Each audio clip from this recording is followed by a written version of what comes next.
Good evening. Good evening, and welcome. Hello, everyone. It's Friday evening. That means we play some Dungeon Dragons here with me, Amber, the Dungeon Master of Friday evenings, and the Stargazers, the players of Friday evenings. That's us. Hello. Hello. Oh, As you can see, I've trained them very well to say hello on command. It took a long time, Yeah, we're clicker trained now. but we got there eventually. still not there for me. That's all right. We got some time left to do that. Nice. So, let's just dive right into it because we don't really have any announcements this week. And as such, we're gonna play Dungeon Dragons just like straight away, like just about every week. First, though, I would like just a tiny bit of like a recounting of events, and I think Ferris really wanted to give it this time. Yeah, First mouthful of food. sure. Let me just now Our put my hatred food for away. him is so deep. Last time we picked up with still the party being a bit on edge is not really the correct term here, but they've had some disagreements about what to do with this crystallized heart, belonging to, or rather, having the essence of Osilek, a god of sorts.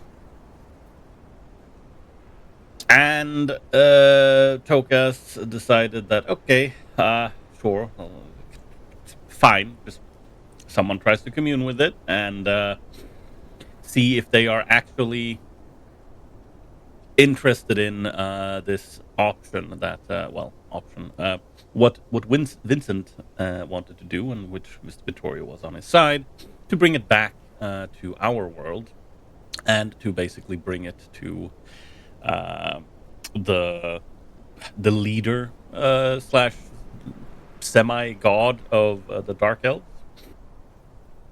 because yeah, she's not doing that great. There's plenty of issues going on with her, and one of Vincent's brothers, aka another dark elf, had been found here in this temple, looking for this heart, as it could probably help her. And well, as Tokas and Zarius kind of just wanted to quote unquote set Oslek free, they were kind of opposed to this.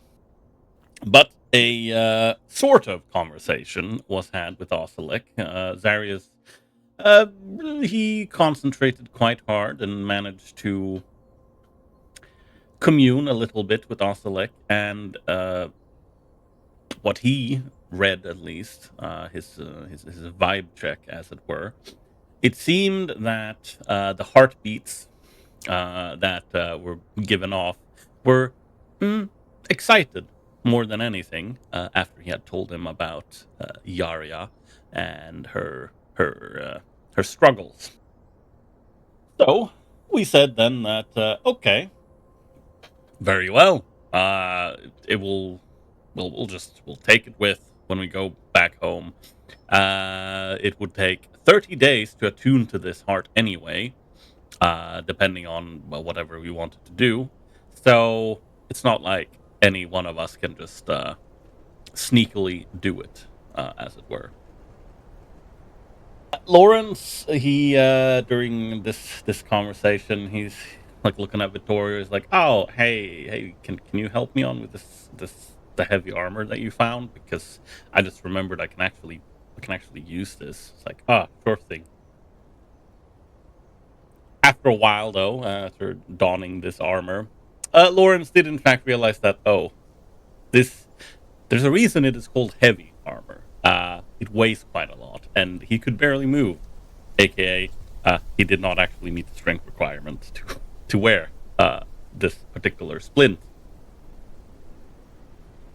Nonetheless, he got into his old armor, and we continued with a little conversation as a group. And then we decided that, okay, we're gonna go down and just release this spore creature entity, because there's no point in just leaving them there. They're going to get out from this jail cell they have been put in at some point anyway. And well, we've taken care of the dangers in this temple. So yeah, why not? Oh yeah, we released them. Lawrence tries to goad the bone devil that is presumably still invisible in the cell to show themselves. But alas, they get no response at all and don't really see them or feel them there. And after all this is said and done, we take our stuff, we head up the stairs, and then we head all the way up to the top, where we have which was technically our initial goal to even coming to this little remote corner of this island, because we had a magical coin that had been had a little treasure map on it, and also gave off like a sense of sort of a tug in a direction of something, and it was going up there. And once we got up to the top, we did in fact realize that yes, this is most definitely the nest of this giant bird, a rock that we had seen previously on our approach to this mountain. We do some very quick prep. Give Vincent, the fastest and sneakiest of the bunch, the most quick-fingered of the bunch as well, I should say. We give him some things that will help him in his endeavors. And as no mama bird or papa bird is currently home, and there's just 4 eggs in the middle of this nest, and a pile of treasures to the edge of the nest, Vincent sneaks onward. Luckily, with the new ring that we discovered in the temple, he can walk pretty easily through the materials of the nest. Just like, Legolas weighing like barely 4 pounds. And he gets up to this treasure pile and starts, first and foremost, looking for the thing that the coin is pulling him towards. And he does manage to find it. However, Mother returns. She lands and is, of course, taking care of her eggs. Luckily, Vincent is not spotted. He manages to grab the item, which sort of looks like it looks like a coin, but it's the size of a buckler shield. He managed to grab that, stuff it into the bag of holding that we had also furbished him with. And then he slowly but surely, actually not very slowly, he does it rather quickly, but quietly, manages to just kind of push in a bunch of other treasure. And then one of the eggs start cracking and hatching. And the mother calls for the father, who also arrives. Luckily, Vincent is quick and quiet. He manages to get out without being spotted. And as we leave, Vittorio being the last person to leave from their little hidey place, which was a rock that Zarius had also cast an illusion on to make the rock even bigger, Vittorio sees the miracle of life as one of the rock eggs does indeed hatch, and a tiny little rock chick, which is effectively the size of Vittorio, if not bigger, hatches. And then we head back down.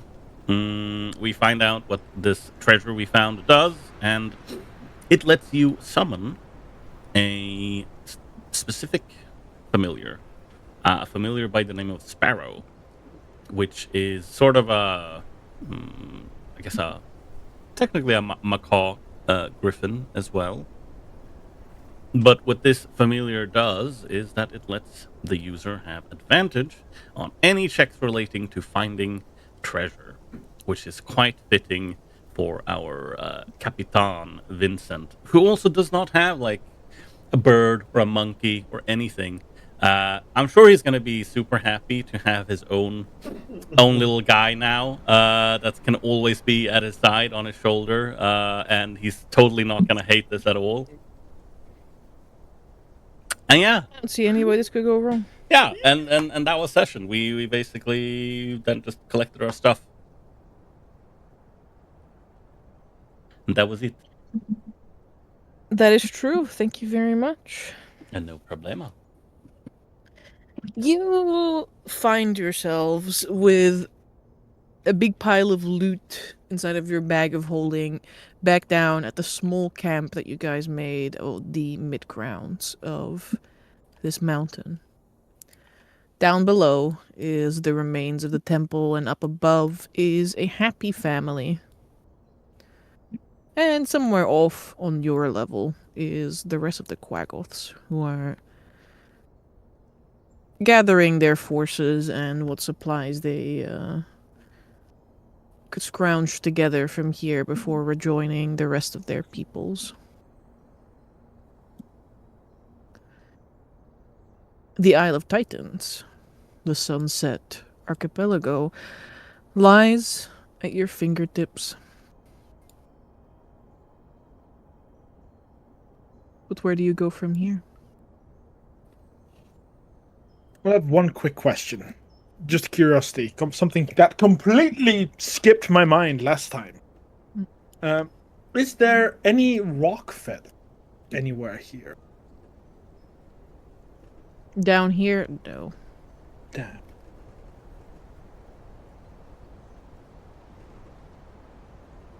Well, it's a long track back to the ship. I imagine we reconvene. Or do we want to try going with a boat to the Dragon Island? Mm-hmm. You want to go? That Dragon Island's pretty far. Surely we should get the ship before we go to it, right? We also have a lot of things with Yeah, us. that's why I just put up the suggestion. I think we should go back. Yeah, it probably doesn't hurt. Then we can go back, gather some thoughts, dump all of the not so much junk back on the ship, and maybe head over to the Isle of Drake, since you wanted to say that you wanted to see some dragons, right? He kind of nudges Zarius with his elbow. Yeah, I mean, partly as I've done some research about becoming a half dragon while we were here. Oh, really? Yeah. You already a half dragon? Yeah, I sort of am. I mean, the heart beating in my chest is that of a green dragon. Well, when it died, it wasn't really green. It was like shadowy, inky, dark colored. But Zarius, you were talking to somebody that clearly didn't put it in your chest. yeah, no, I was more aiming at. Yeah, I understand, but sorry, what is the difference between a half dragon and a dragon born with a dragon heart? Well, what I've noticed is the heart has given me, like, outside of a desperate need for money, I think. Although maybe that was already who I was. That just shadows kind of blocked out. I'm not sure.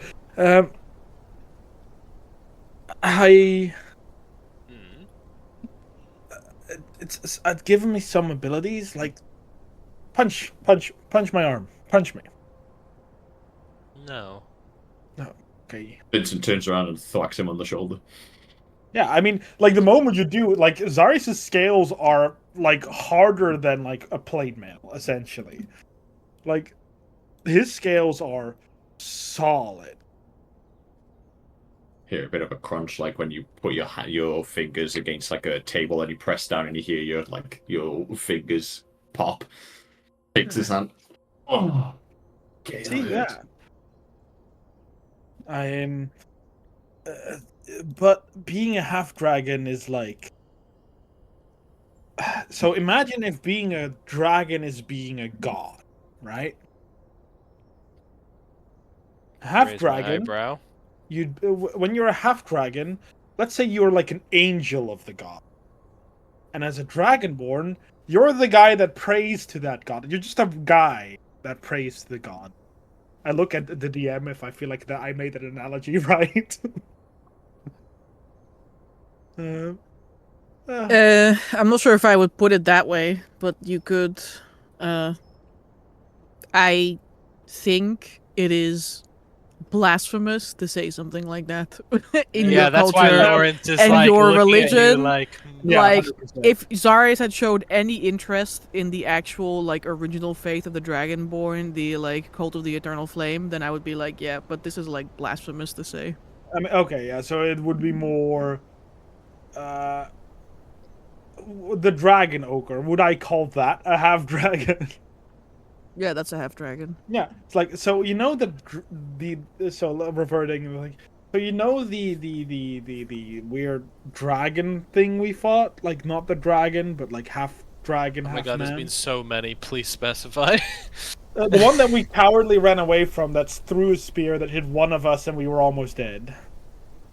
The dragon ogre? You Yeah, want to the- become a dragon No, I don't want to become a ogre? dragon ogre, but that's like the level of power. That versus a regular person. No one Sorry, become a dragon ogre. why would you even want that for yourself? I don't, because the dragons are like, look at what Stray Qualos can do or could have done. All it Remember does is mosey around. you saw it. You saw it in the fight. Yeah. Glimpses of it. I mean, we were kind of busy ourselves. But that level of strength is what we're going to need. I mean, why do you want to become even more of an angel?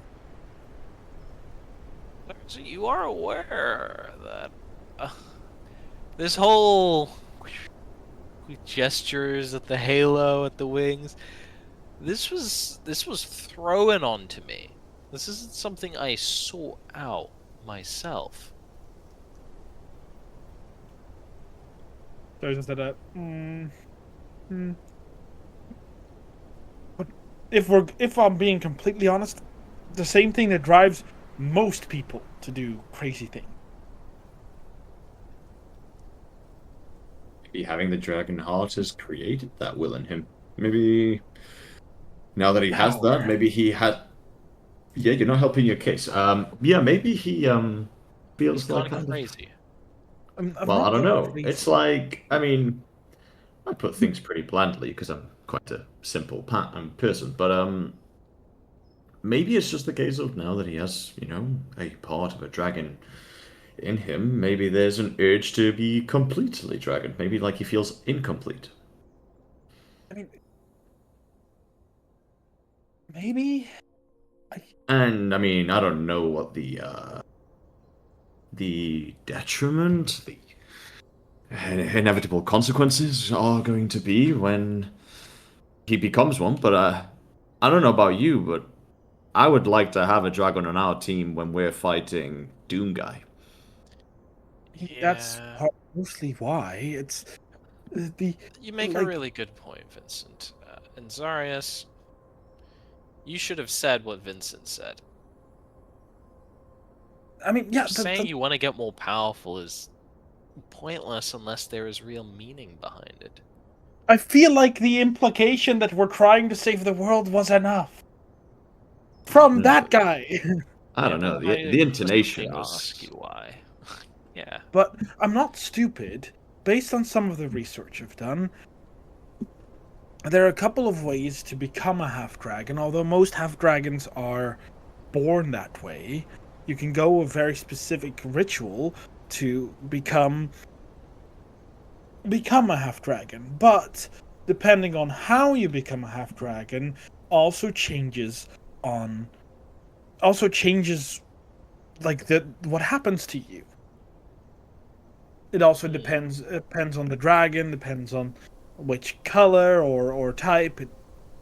How like much of yourself are you willing to sacrifice in the pursuit of power for this goal? well, I'm already growing more powerful. It's just it doesn't hurt. I'm not going to just stab a dragon, be like, I'll bathe in your blood! Because that's also how you could become a Yeah, half-dragon. but no, it's sorry, it wasn't what I asked. It's how much of yourself, as you are now, as you currently understand yourself, are you willing to give up to become more powerful? Are you willing to become an entirely different person? To become a, I don't know, and I'm not saying like a half dragon or not half dragon. I'm saying the sensitive artist that I know you of now could be entirely lost in this transformation, and instead maybe you are something more like Scrayquall, where you are a greedy, conniving hermit. Or like Isoleth. Isoleth.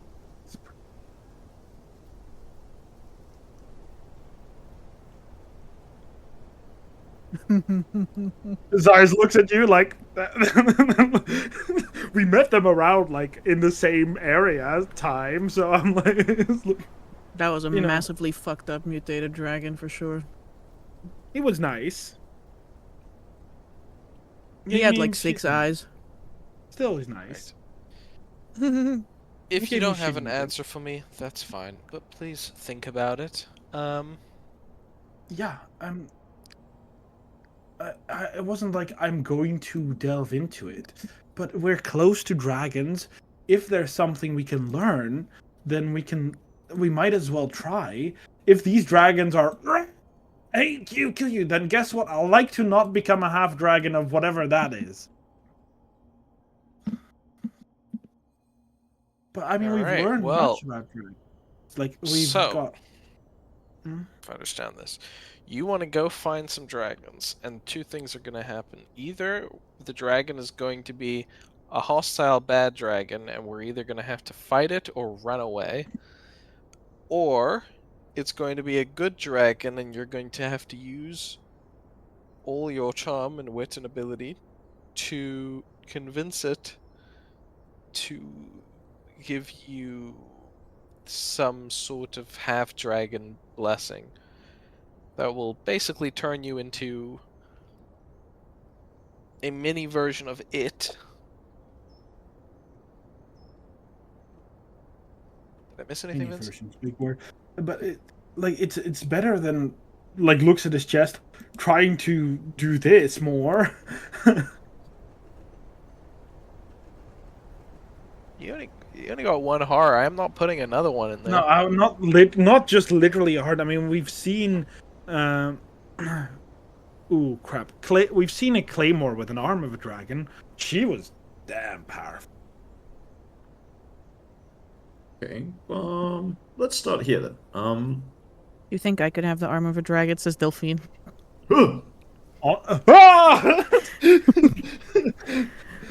Decent adventure dies of sure. a heart attack due to little girl. I think Vittorio would not approve if you did that. Well, you know, every teenager has a rebellious phase and all that. I feel like a rebellious phase goes like it's not as far as grafting a dragon arm to you. Well, it's all consequential based on your surroundings, isn't it? Although I don't think it. I mean, we've seen what happened to Claymore. I mean, nothing particular bad. At least that's what it seemed. Outside of the fact that she was unique. Well, let's put this on easy terms. So, stay with me here. We get on our boat. We go over to Dragon Island. What are you doing? What's the plan? Are you speaking to them? Are you asking them for their secrets? Are you betting one of them? What's the plan? I mean, that, like you say, betting starts kind of like, hey, it's like what the fuck did that come from? I mean, I feel like you don't go somewhere with the idea of like I'm going to bang someone. No, of course we don't do that. I was just like what? But no, yeah, talk to them. Like if we can't talk to them, we know enough. We leave. okay. So Because talking is quite personal. You know, I'm talking to you right now, 5 feet away from your face. We're well within breathing distance. So let's Yeah. say you get within breathing distance of a, I don't know, colossal sized dragon, and let's say he doesn't feel too good about talking to you and wants to use you like a toothpick. Then I teleport. Okay, yeah, problem solved. Let's go. I can move 500 feet with one spell. How much distance do you think it can cover with its wingspan? I don't think 500 feet. That you gotta be very fast if you can cover that in 6 seconds. I mean, I suppose I mean, you're right, but we aren't working dragons with normal dragons need rules their here. wings. Like dragons need their wings to. They're big, but that also means their wings have to lift a lot of weight, which is why they're very big. Why You're the wings relying are on a lot of standard rules from our own home plane. I mean, we're literally swimming on space water. That is true. I mean, what I've learned of these dragons is that they are different from home. Again, I've Now, done a don't little get bit of research. I spent like way too much money to find books. like, don't get me wrong. I am on your side here. I think it would be cool to go to the Dragon Island and observe them, if anything, to at least understand how creatures are around here a bit more. I'm just concerned for your safety when you get within breathing range and they decide that talking isn't something they do here. Here, yeah, I mean, look, this is what I found, and it just like he points out, and after the bit of dragon, he says, going off that, in the ethereal expanse, dragons are the most deadly and the most intelligent. Dragons are the most deadly, and they are unique, but are driven to devour Ethereum. Each of them develops Ethereum crystal growths that cracks through their skin. It is said that they are exclusively layering beneath the waves. Beneath that could the have also- waves. So that could have also been the thing we saw jumping into volcano, or like off of the middle. I say that, but they were somewhat very different. My bad. That's not what I would have said. My brain overlapped the two island groups for a moment. Extremely dangerous apex Very predators who live underneath the waves. Something like that. No, they layer beneath the waves. That doesn't particularly mean that they live beneath the waves. No, fair. Point taken. How are the extremely dangerous and basically apex predators of this land? Dragons are apex predators at every land. But they feel like we've spoken to a dragon, you know, in our home plane. You know, like they seem to be more akin to wanting to talk. But that doesn't mean that it's not an apex predator. It's still No, just I agree. I just don't know how much aether infused. I don't know either. Like There Toka is says about magic, risk. right? Okay. Well, I'm willing to participate in your absolute suicide. I mean, in your interest of delving further into your understanding. However, looks around. I'm personally not getting myself in danger for this adventure. So I will be observing you having your conversation with your dragon from a very safe distance. Yep. You cannot expect us to stand shoulder to shoulder with you whilst you try to speak to a dragon. Surely you understand that much, right? So it's like, well, no, but also you make it sound like that's the first time we did it. No. On this plane, yes. I mean, yeah, here, sure. Yeah, those other times weren't. We had a reason. We had like a need. Zarius, like I can be there with you if needs be, right? If we want, we can really all get up and go there after we head back to the ship. But I do think it is a bad idea. I mean, sure, like, even if we're not, which, I mean, that would be saddening. It's not the biggest deal in the world. We came here to explore unexplored lands, do things. I mean, we got I don't want to say meager. I mean, for the average person, this is pretty good.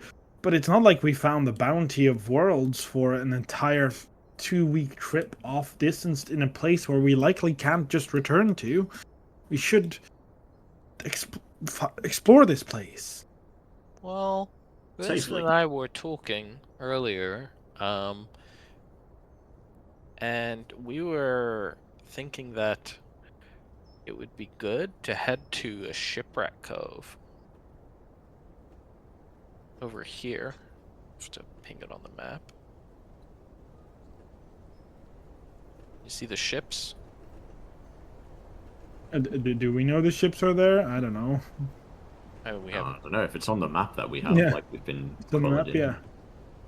I mean, yeah, we can do check that. those out. I think that would be a place that'll have them. And then, hey, maybe we can even take the, I don't know, this reef, like more shallow area over here that seems to have these water dragon things. I mean, if we travel that way, isn't it at that point convenient to just go like this? Anyway, observe this island from a distance. The thing I was already going to suggest we would do instead of just waltzing on an island, be like, oh my god, these dragons are just dragons, let's walk up to them. Oh, okay. That's just how you. It sounded like you were assuming. No, okay. We're all in accordance then. Vittorio, you still haven't had some input. Mm. I imagine he's telling Delphine, no, you may not graft a dragon arm onto you. No, Delphine is having an animated explanation about how putting a wolf heart inside of your chest does not make you a werewolf. So it is clearly not the same thing. What about putting a werewolf heart inside of your chest? She already has one of those. Mm. Yeah, but like a normal person. Yeah. I've never wanted to put someone else's heart inside my chest. Victoria's like, no, putting a wolf heart, not really the same as putting a dragon heart. Like, there's a big difference in what kind of creatures they are, considering dragons have like some types of magic to them as well. Also, I don't really think you should be crafting a dragon arm onto your arm. It's Don't worry, I don't want to. At some point, I will not be me anymore, but someone else. he'll he like puts a hand on her head. Like, good, you're a lot wiser than some people I know. Good. Yeah, I guess I'll look over at Vincent, who asked him a question, and he's like, I'm all for observing the local fauna. As for my opinions on Darius' desires, well, I've expressed them before. I'm not gonna repeat them. Right. Well, at least we're all in accordance that we can at least set sail to observe the island from a distance initially. First we need to make it back to the ship to offload things and see how repairs are going. Yeah, speaking of offloading, you know how I said I could probably hold on to this bag? Uh-huh. I didn't realize it weighed 15 pounds. Which, look, I'm not weak. I'm just carrying a lot of stuff for it. But surely if you just put all of your heavy stuff into the bag of holding, you'll No, only because be it's carrying all the 15 heavy pounds. stuff I already like. Ours is used. already over encumbered, just so you know. Yeah, that's the bag that I just put back in my inventory. Yeah, Just put it in the boat for now. because And I didn't realize the bag weighed 15 pounds. You didn't realize a bag of holding? The bag of holding doesn't have anything in it, by the way. I don't know why, but I you don't know guys where I put this once here, again but I- failed to What put do your items in it.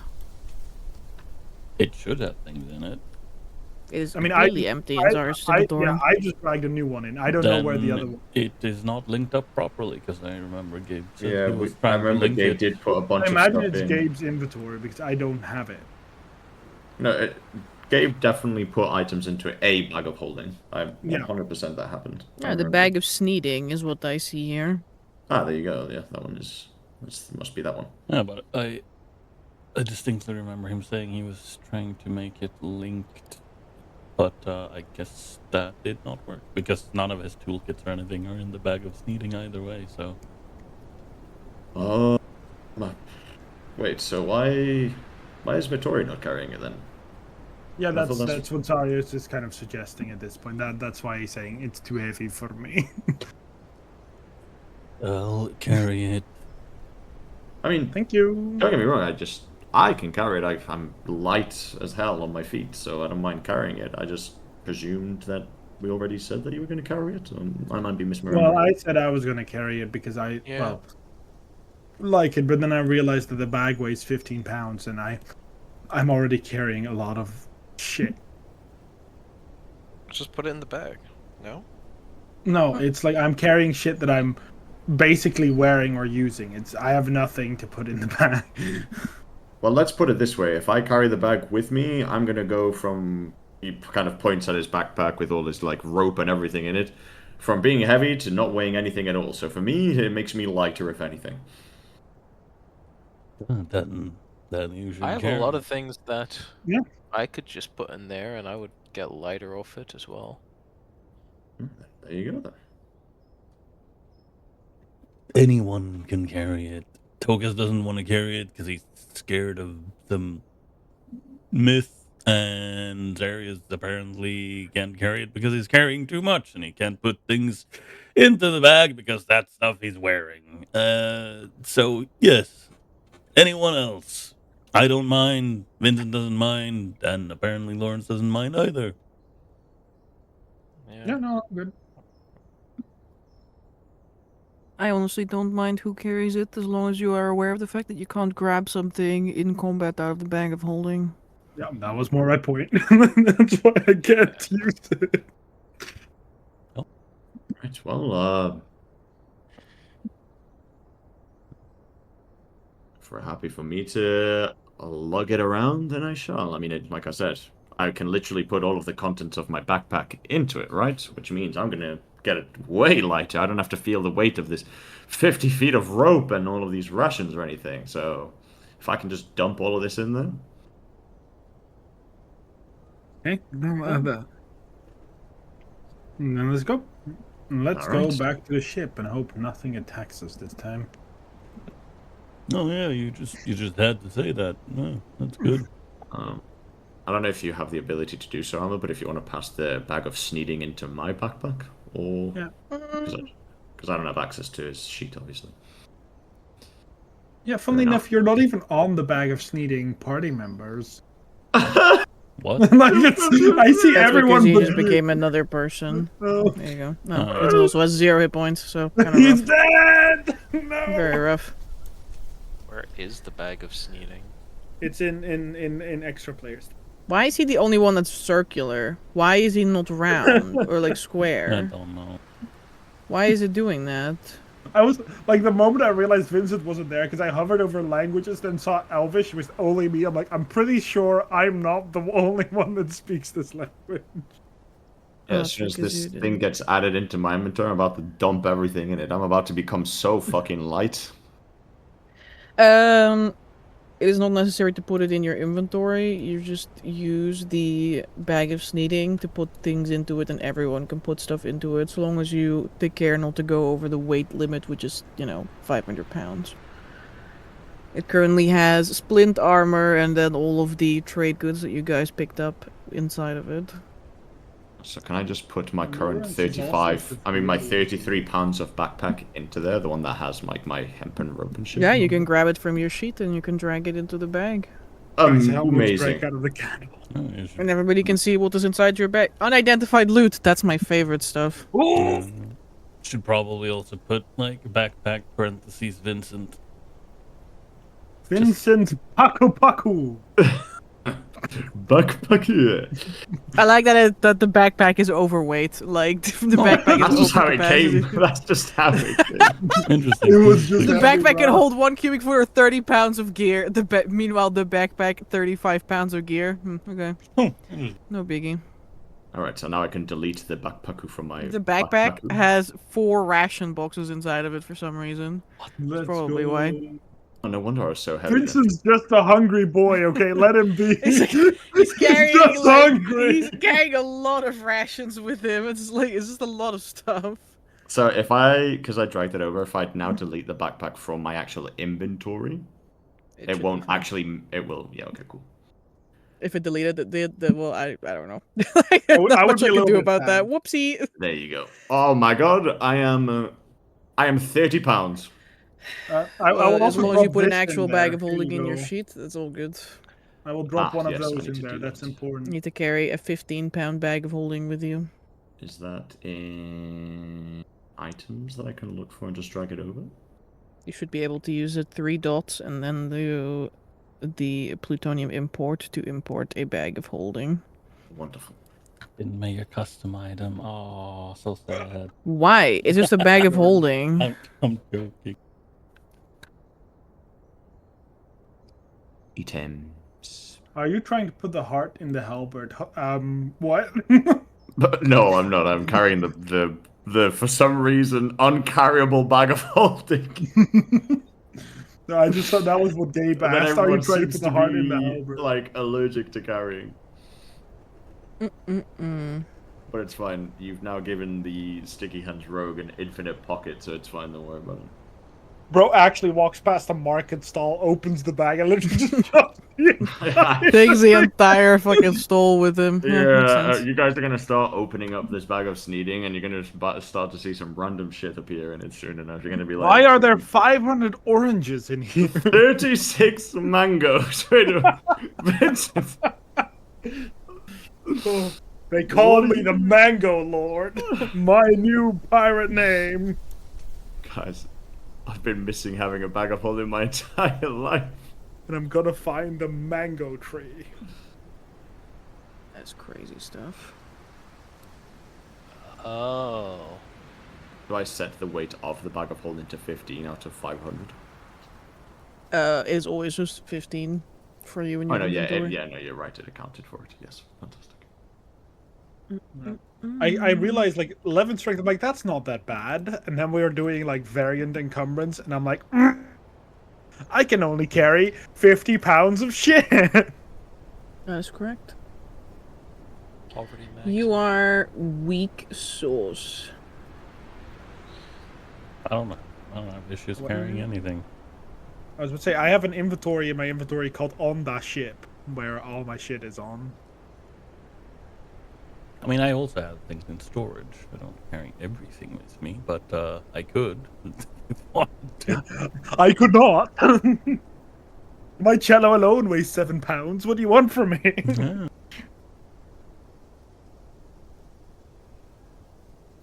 Alright. Do you sit out again? I fucking hate this variant encumbrance bullshit. Back towards the ship. We go. Alright. I'm just saying how it is. I wasn't Okay. addressing you, but it's alright. Okay. Tokas, who is also severely overweight still. But yes, let's Part go. of it.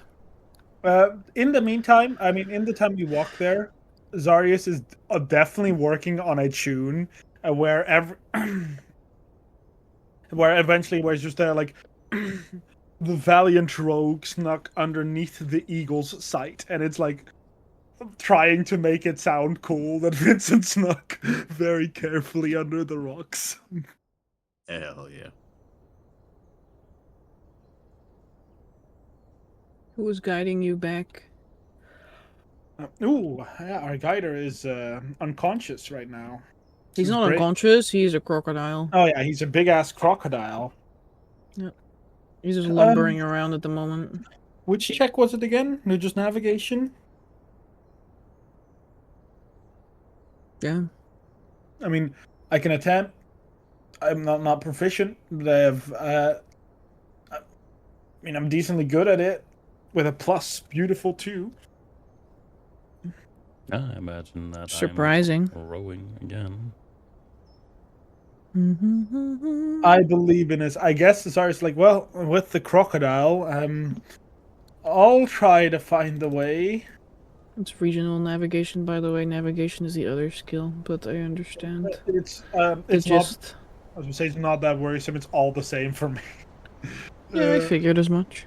I think Zarius would remember enough that we're literally just following the coast down and then following the coast to the left, Mm-hmm. or like the river down and then like this. So let me give it an attempt.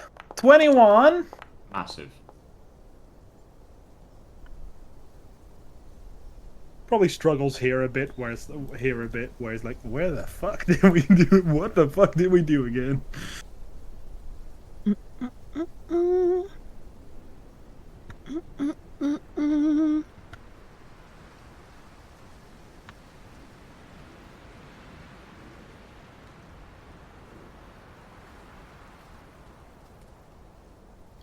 Are you guys trekking back at a normal pace?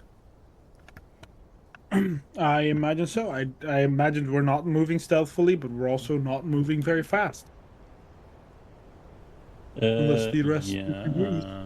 I mean, I think that sounds normal, or sounds Yeah. fine. In that case, I need 2d12 for encounter check. Okay, I've rolled the navigational check. Can someone else maybe roll the 2d12? Not me, as I'm looking at OBS stuff. 2d12. Boop. 10. A 9 and a 1. One's good, right? What's the result that matters? And we'll be like, turns out one isn't good at all.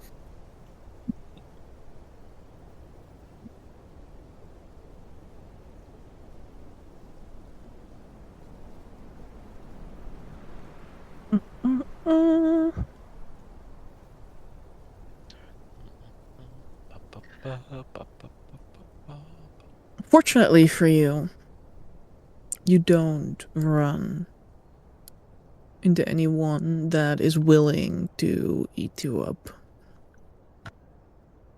in your short hike back. There's definitely some longing gazes from creatures off in the distance.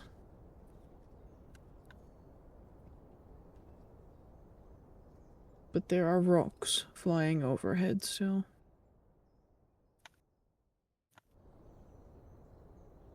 Two of them even today.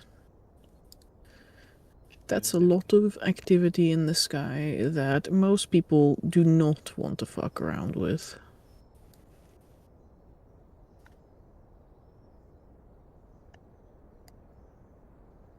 And so, you may eventually make it back on to this small island, which after a little bit of like wringing out the folding boat and stowing it away and then trekking back through the hilly terrain past the ants and along the river, the marshy swamp, you crest the hill where your ship lies behind. It is still docked there, now no longer obscured by an illusion. And you see people working away on and around the ship. You've been spotted quite some time ago by someone with a spyglass in the very top of the crow's nest. So nobody seems to be spooked by your approach.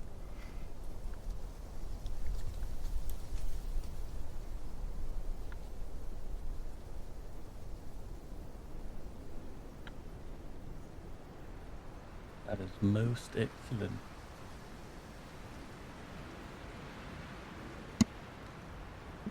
Give it a wave.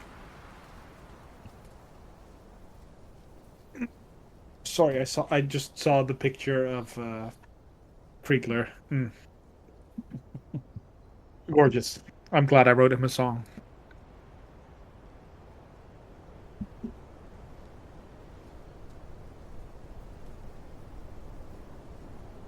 We will disregard Tukas's thing right now. Mhm. It is not of import.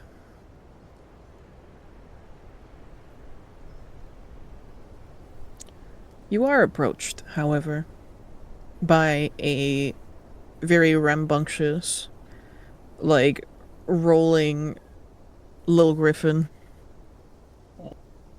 who is outside of the ship on the beach. Oh. Damn, where they shouldn't be. I know. Imagine there's someone always close by. Omara is close by. She's the first person to approach you when you come back to her ship. Wait, no, there was a wrong use of possessive pronoun there. You said her ship? Fucking. Oh man, I love Omar so much. There must have been a misspoken word. It's fine, it's fine. We'll let it slide. Change of plans, you know. Change of plans, buckos. I'm taking Plans. this shit The and I'm mutiny leaving is you. already over. You were not Leave present. no one alive. Fetch. So, you took your sweet time. You are still. She looks you up and down in one piece. You know, there's a lot to see and pilfer. I mean, look at Toka as he points towards the massive crocodile. Well, I guess that isn't a very good point. He's carrying lots of heavy shit, which is why he's currently an animal. I have never seen him need a reason to to not be an animal. To be fair. Fair enough. But we found lots of cool stuff. And, you know, no big deal, but we did kill a god. So, you know. Did you? Hmm. Yeah, but it was nothing. I mean, it didn't take us too long. I mean, barely got a hit in. But it is what it is, you know. So you killed a god while you were out for maybe 2 days. Well, you know, just another day for good old Captain Vincent, isn't it? So. Oh well, while you killed a god, I was Count Captain, you know, since everybody presumed you were already long dead and gone. I spared you the mutiny and all that. Oh, well, don't worry. Valorous You can retire early, shall we say. I don't want to move your old bones there, Omari. So don't worry, I will be taking back my role.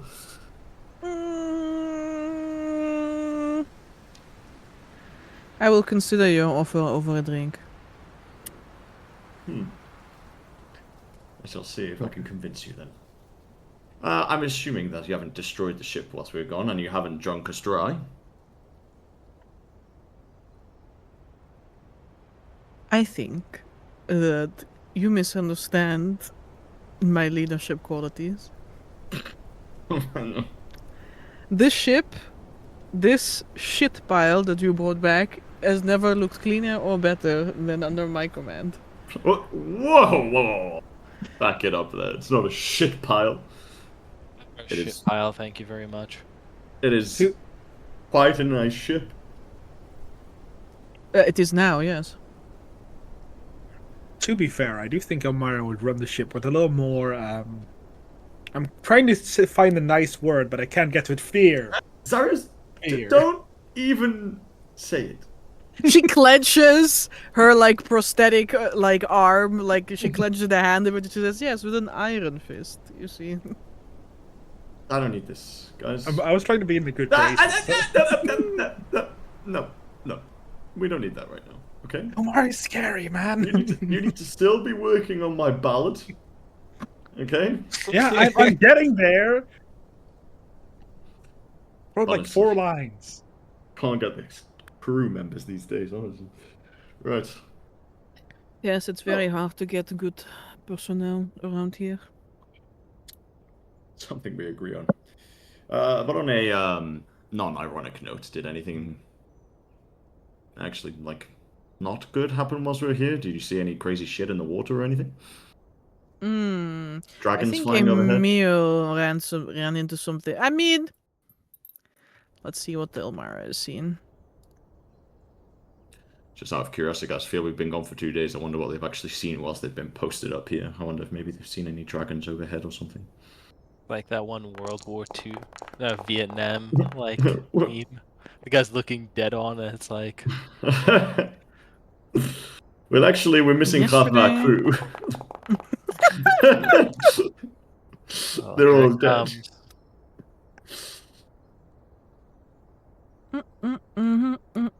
What? They're all dead? What? What just happened? Whoopsie! Yes, we got a bit bored and we played Russian roulette. And I just kept winning. What? Ah, Let's have a look.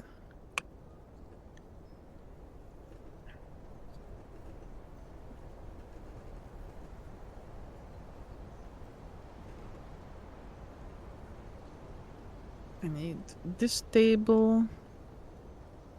And then I need the 100.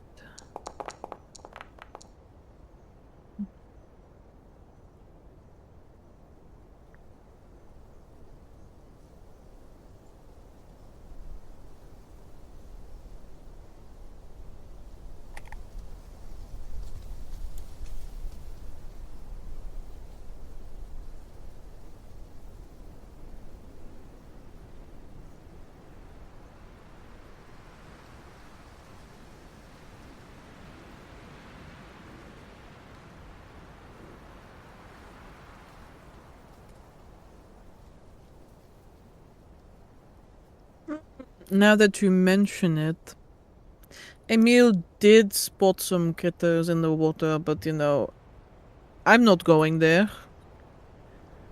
So that's not going to happen. Now that you mention it though, overhead, I did see some things. But it was on our first day still, so they did not spot us back. Slightly suspicious.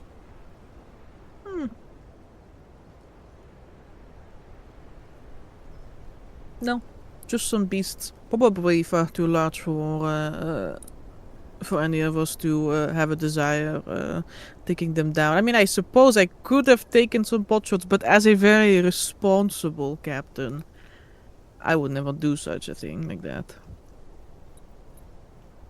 I'm gonna whisper something. I whispered, you could ask the mighty Godslayer. I whispered, that's true. Marley. But I see no reason to go hunting after the wildlife. I may or may not have seen something that could, I suppose, be a reptilian or maybe draconian in shape, There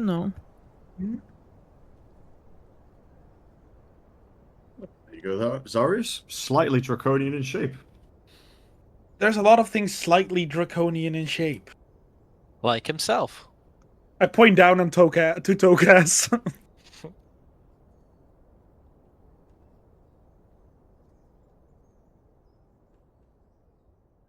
That gnome is so draconian in shape. Which gnome? We don't have a gnome on this ship.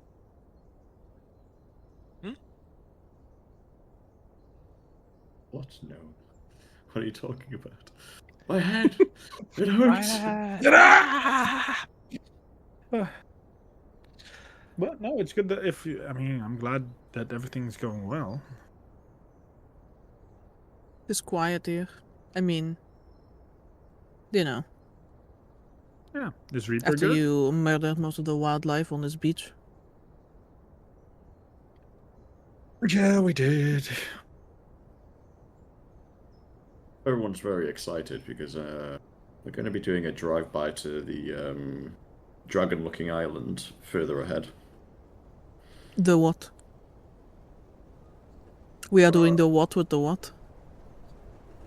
Zaris is on his infinite quest to become the god dragon. So What? No. That's what? so nice. I am not on this quest. I don't want to become a god. Sounds like a terrible job. Yeah, probably no, but we are cruising past a island that may have some flying dragons around it. Oh, it may not. You know, but it'll be fine. You are. Mm. You have Yep. made the steps Uh-huh. internally Mm-hmm. of understanding what will happen to our ship made out of wood in the aether, which Mm-hmm. responds to fire as well. Mm. If a fire-breathing lizard were to come down upon the ship Mm-hmm. and light it aflame. Correct. I thought about it. And Mhm. the decision seems pretty final.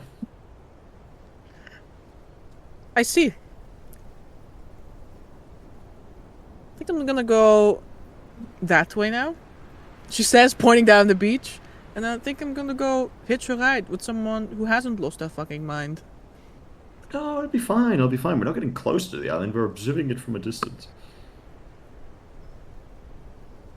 I mean, we're getting closer than we are now, to be fair. You're the one that wants to go there. Don't turn on me now. I'm not turning on you. I'm just saying it's not. You can better be honest. 100% betrayal. Good heavens! You don't fight your own battles. You know what? We're not going there then. No, I want to go. It's better to be honest about what you're doing. They're gonna see it anyway. You crumble in her presence, Arius. She's scary. You know how many times she's hit me just because I got the measurement off by like 2 milliliters? Well, that sounds like a you problem to me. Perhaps if you had smaller, more delicate fingers. Like you, I'm Vincent. sorry. Oh, you like my hands? Oh, no. They are quite, I would say, dainty, yes. I like the term nimble. Two sides of the same coin. Which reminds me, I should tell you all about how I actually stole from a Titan as well, after I slew a god. But I can tell you that over a drink, so don't worry about it. That's a different story for a different time. Well, I have begun to tire of Taldros's tall tales, so I suppose there's space for your tall tales next. Pulls a sour face. Ugh, Aldrus. Yeah, your Don't speak competition. that name in Yeah, my while presence. you slew a god, he slew like 20, out there in the bay behind us, but... I bet he did. Stupid dumpster diving lizard looking. Dragon-shaped. Ilmari turns around and she gives you that, like, over-the-shoulder, like, smug look. Vincent, you sound jealous. No. He didn't kill him. Cross his arms, kicks the sand. No, I'm too sober for this. I killed a god. Pilfered from a Titan. What did he do? It was like we found him in literally. Who cares anyway? Like we literally found him in a dumpster. And we adopted him like a cat. Anyway, yeah, let's get onto the ship, eh? Everyone's tired. It's tired. Starts walking onto the ship, probably like muttering to himself, "Stupid Talchas and There is the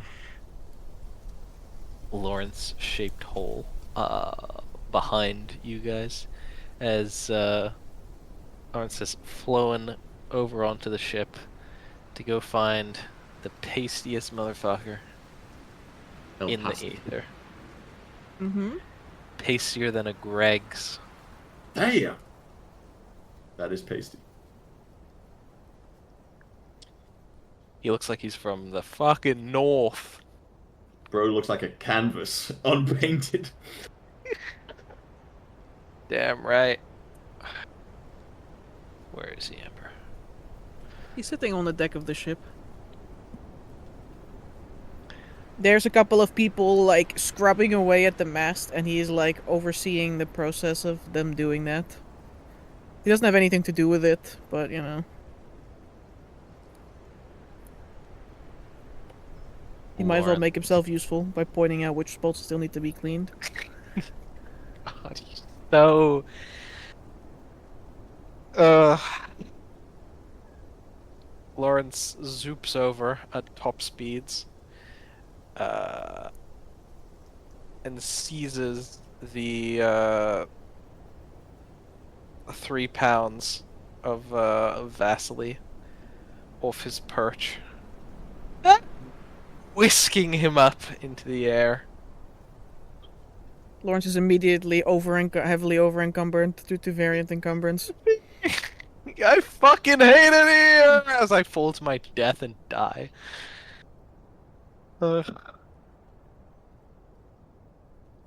He will revive you, not to worry. How generous. Thank you. I am quite known for my generosity. I missed you, Vasily. I missed you a lot. Lawrence, you were gone for 2 years. I know. I should have asked Tokas to do ascending, but I left the book back in the cabin. forgot I it. quite figured that out when I tried to write to you, and then I heard some faint scratching noises. I was a It little turns out I hungover. was writing to myself.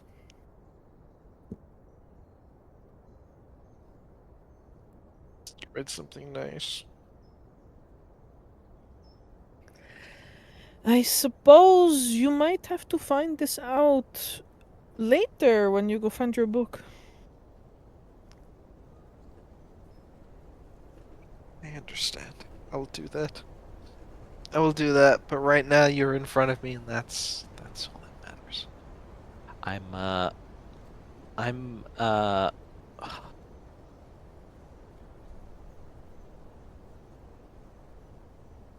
I've been better, Vasily. And right now I'm just very happy to be back.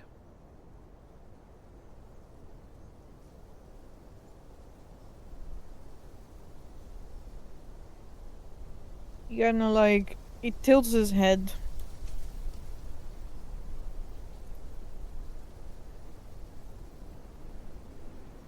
Kinda like tips his chin back just a little bit.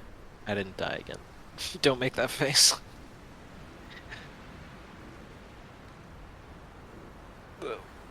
Somehow, this sounds worse than when you died, though. Which is a strange thing to say.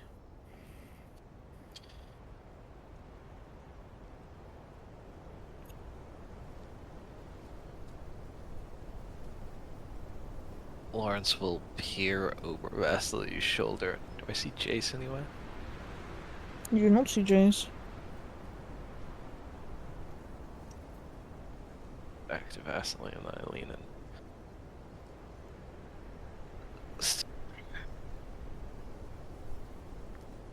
Something really bad happened.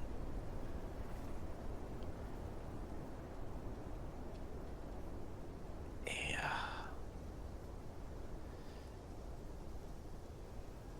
You are starting to concern me. Like, I'm trying to be patient and open-minded, but you are also freaking me out. I look left, I look right. I get close to Vasily. I like huddle him in closer. And then I wrap my wings around the both of us and make a little like teepee on the deck where it's just the two of us, and I'm like, Vasily, Tokas! He was a human. He's a human. But he was a gnome. Do you remember that? Are you doing all right, Lawrence? No, you are not doing all right. He like kind of like cups the side of your face. There was I a think there's a ball. There was a fate thing. There was a rewriter of fates or something like this, and Tokas ran off to it, and he did something, and then me and Zarius and everyone else forgot that he was something else, and I don't remember anymore. Vasily, I like reaches into his like map pack and like pulls out a sheet, but I wrote down everything I do remember, and it's it's like the butterfly effect or something. And now he's a human, but I've always remembered him being a human, and now he is this way. But I've always remembered him being this way. But then I look at this piece of paper, and it tells me complete otherwise, and I feel sad because it feels like I'm mourning the loss of somebody that I can't remember, and I and there's someone else here who is them by all intents and purposes, but there is someone else that I once knew, and they are not them, but they are them, but they are not here anymore, and they're basically dead, and I feel bad and I feel responsible. I see.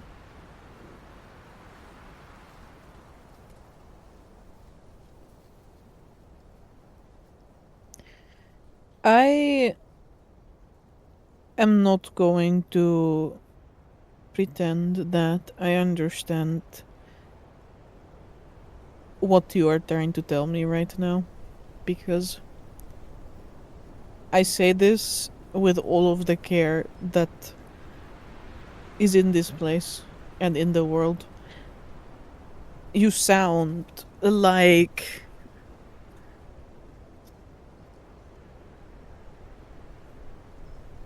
these sound like the word of a madman.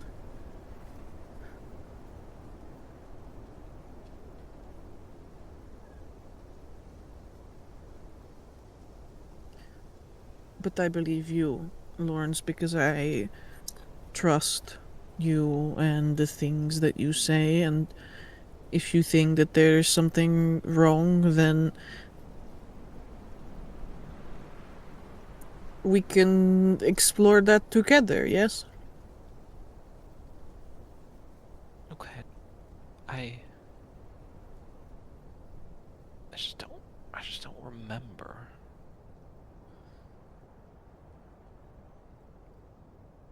That complicates things a little bit, but I'm sure we can figure something out.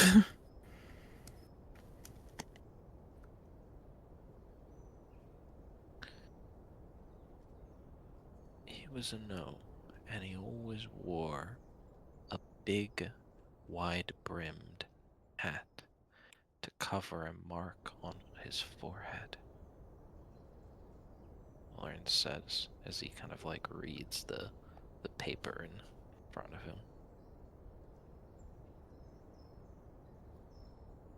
I don't recall Lucas ever wearing a hat. Me neither.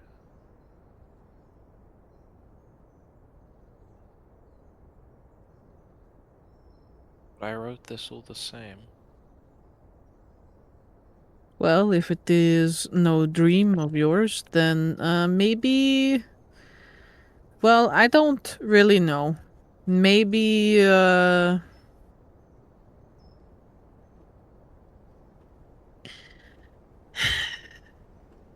do I say this?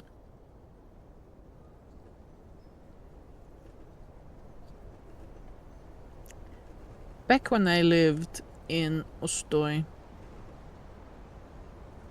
there was this I would not say up and coming, but it was becoming a more popular type of tale for sale in the bookstores, where a people, how do I say this? The premises of the tale was often the same. You had a main character, and this main character would die, and then their essence, or the soul as you would call it, would go to another place entirely, but they were like a different person there. And like sometimes people recognize this person, and sometimes they were complete stranger. But you know, it's like maybe like that, except it's not really a story then. Or it does sound a little bit fantastical if you put it like this. Reincarnation.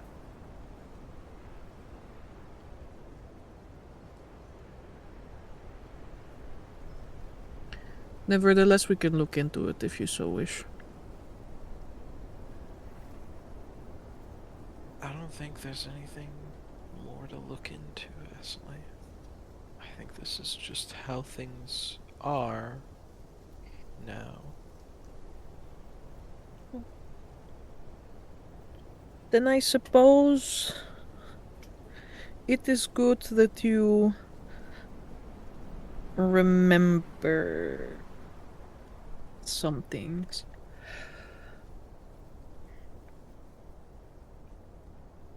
And maybe I do not.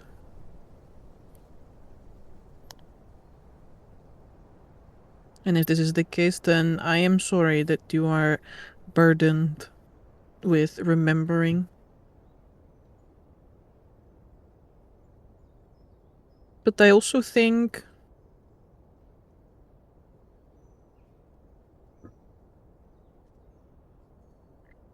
he goes silent for a moment and kind of like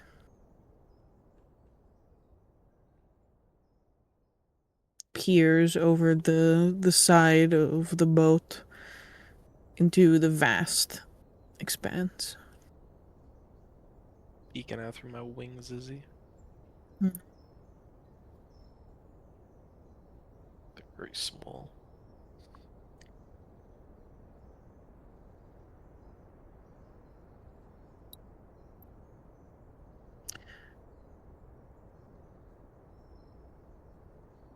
It is important to remember people.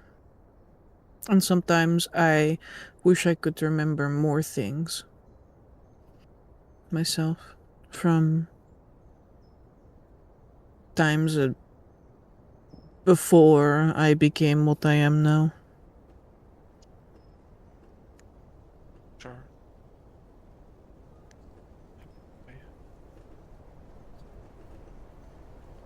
I'm sure. I think I understand you a little better now, Vasily.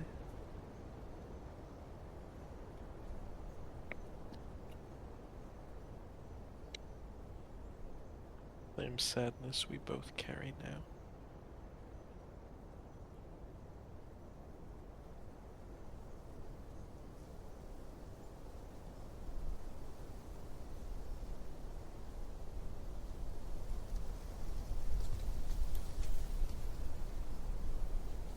Lawrence will cup Vasily's cheeks, give him a little kiss on the forehead,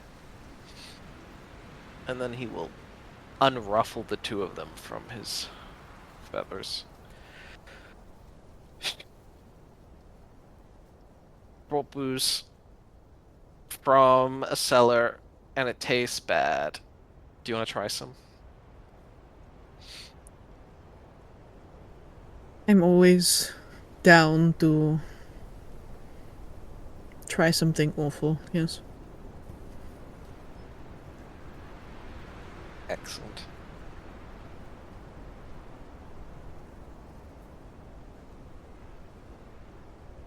The two of you can have a drink. The rest of you can have a drink. I mean, unless you are still planning to go out.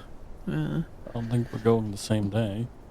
No, I don't Absolutely think so. not. There is also the question of if the ship is actually repaired at this point or not. Because it's Let's have a look. only been like... 2 days. Yeah, exactly. Mm-hmm. 2 years. To double check how much Emil can actually do without a port.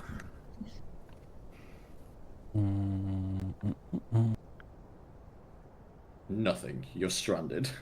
Huh. Basically, I mean, your ship is not broken, it just No, took damage. It's fucking over. It's so over. Vehicle.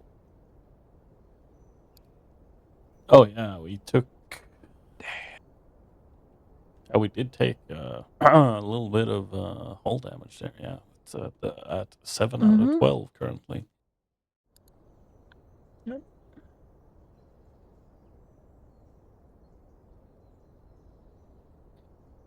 It's okay, you know, Eric is an up-and-coming shipwright. Yeah. Learning on the job. Literally. Fair.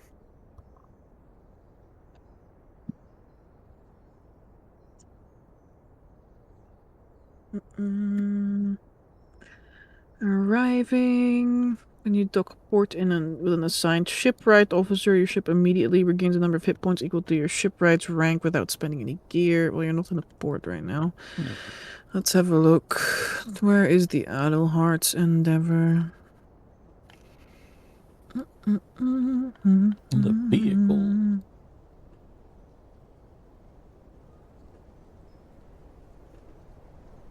Unassigned crew, assigned crew. I see a meal is not actually assigned anywhere. Eric is assigned a shipwright who has 0. Let's go, Eric. You can do this. I believe in you. Mm-hmm.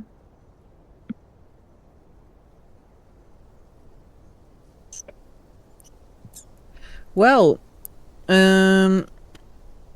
with Eric overseeing things, I need you to roll me a d20.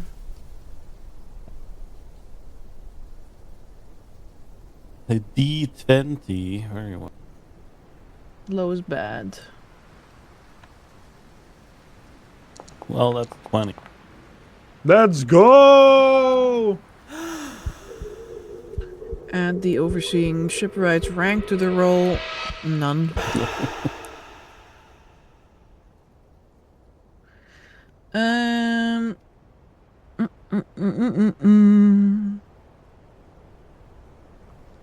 The officer deduction rank to the roll.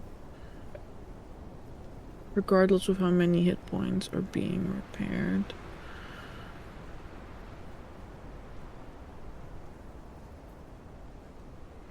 Until it leaves the port. Your ship is regaining 2 hit points per day right now. That could be a lot worse. It could be a lot worse. You could be actually gaining almost nothing. Yeah, exactly. Which means that by now you've gone from 7 to 9 to 11. Yeah, which means we probably gonna need 1 day more. Like a full day. And it's also going to cost you 2 gears, so you need to also remove that. Boop. Cargo. Gear. Okay. We're down to 10.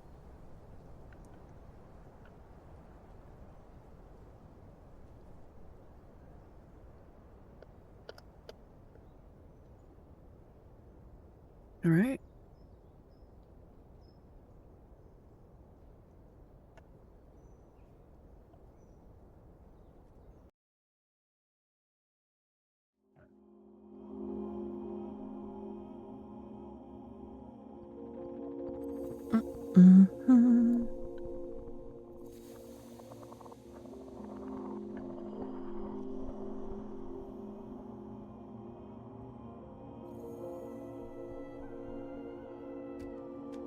love this. Is there anything you guys want to do collectively before you set out again?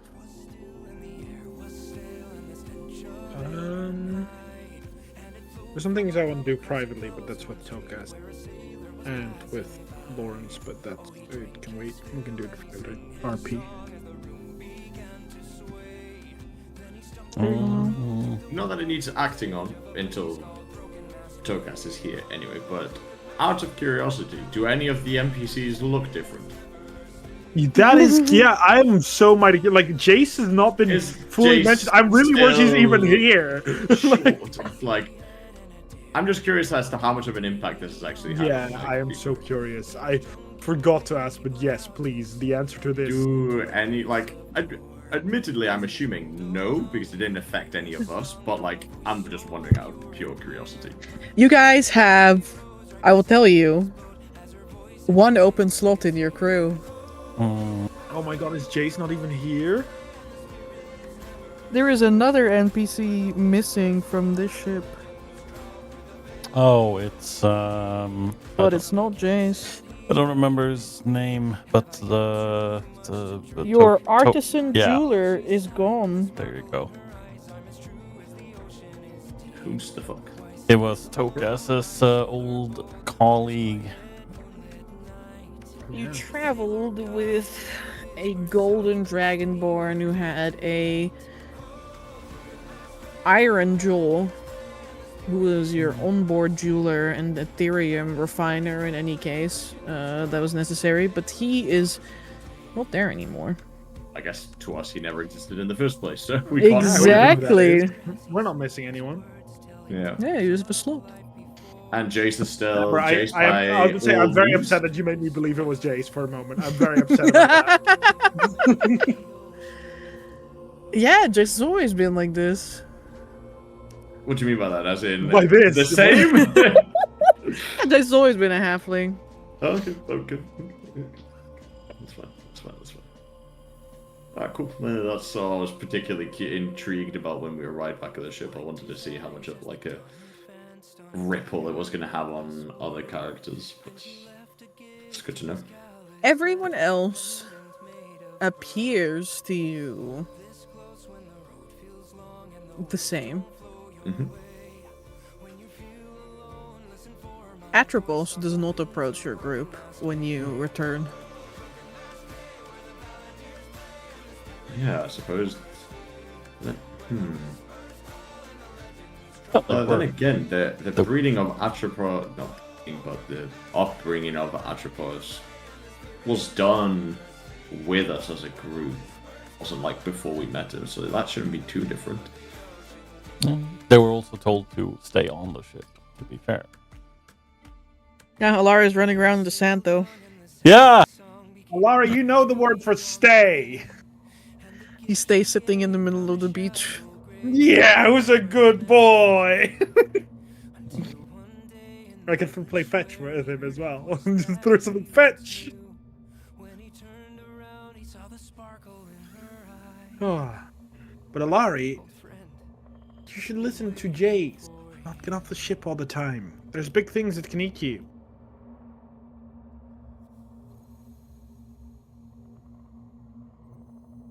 I tried to lift Alari up. Oh, this is getting more difficult by the day. He's becoming a very hefty boy. I mean, it's not like I can physically hold him back. Zarius is what you hear next to you as Jace appears by your side. Hey, Jace. How are you doing?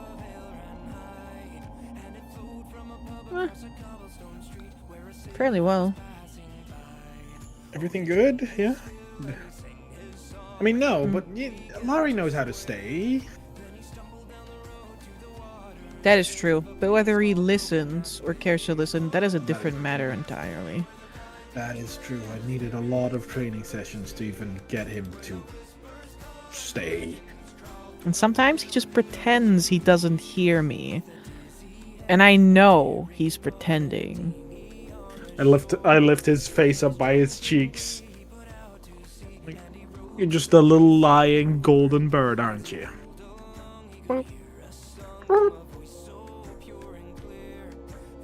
Alari can see over Zarius' shoulder. Alari can see Victoria staring at Alari. Very, very like disappointed father. Just staring. He chooses not to see you. Damn. Okay. He basks in the glory of attention. I mean, you're getting big enough for people to start riding on you.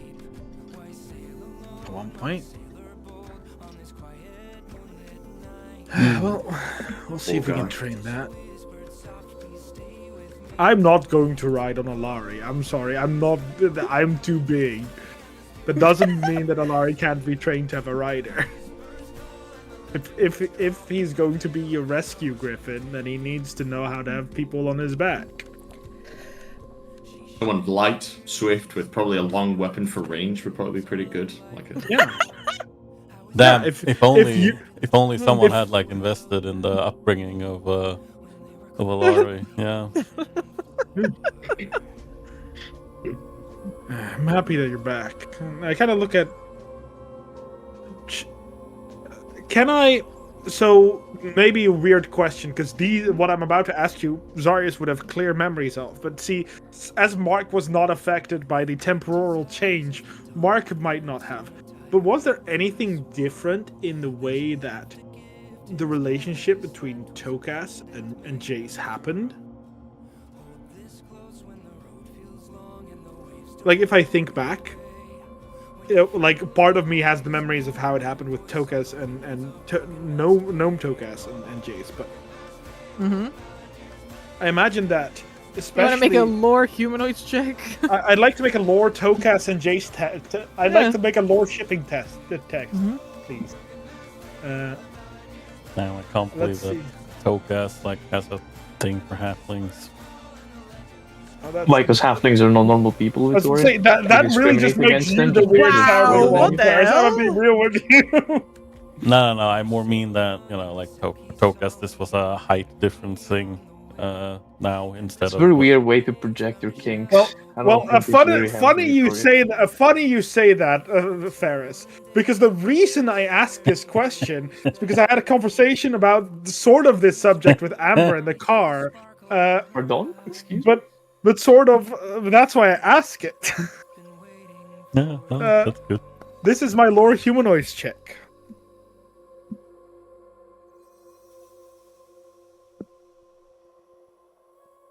An 18. Pretty solid. Guys, what do you and Jace have in common? Well, it's the main thing that led them together, gnome or not, which was their passion for engineering and everything mechanical, as well as a deep-seated interest for the mages of Blacklaw Mountain that spanned not just them, but a curiosity for tall tales and legends and myths. And he wasn't even aware that she was a halfling at that time. If he had ever been a gnome, he would have never really picked up on the fact that she belonged to a different race. And race was in fact not a commune factor between the two. But it was who they were as people, their interests and their behavior and personality that led them together and then to stick. How do you deal with the friction of... Jace being a racist. What are you trying to say? How do I say this? Just say Your relationship with the Queensberry Lodge is not so good, Tokas. Is it now? you're a human after all. That is You true. are a human. Their helpful attitude towards you is a lot more Mostly driven. due to my partner in crime, for sure, who Uh-huh. was the one who brokered our deal for Thornmeyer. Yeah, definitely. That is true. She was quite pivotal in that. If you could Yeah. say She's a she woman leveled of up her business. background, she did for sure do that. She's a woman of business, you know. That's true. Does it put a wedge in between your relationship that she advocates so strongly for the rights of small folk? It's more like a sort of matter that brings novelty against between them, where Tukas doesn't particularly care about the rights of tall folk, as once again he rarely sees differences in people due to physiognomy or physiology. He mostly cares about other things, and so he supports her fight. He's a pragmatic person. And it's some things that she says he definitely agrees with. For example, why should someone that uses half the space use the same amount of money when renting a bed at an inn? That's what I say, right? They make us pay the same amount of money for a smaller Then plot of there's- land. But then there's logistical problems, because Tokas is also a man of the trade, though much more focused on ledgers and numbers. And to have to prepare small-sized rooms in every inn is an additional price that each, inn has to invest in. And so they kind of like go back and forth. And he definitely likes to listen to her rants and her expositions of her political views. He's one of the reasons why he likes her so much is how she gets heated about the things that she cares about. Not in front of the child though, like she's a little too young for politics, you know?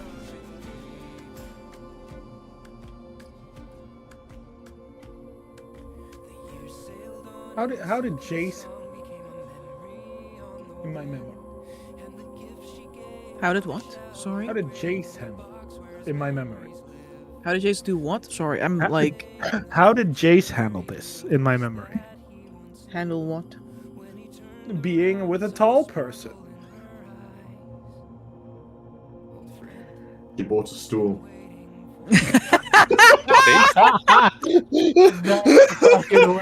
Now that you're like, think about it, like, Zari's like, does she just like carry a crate everywhere she goes? Because like, they don't really look that far apart in like their height in most of your like memories, but like, huh.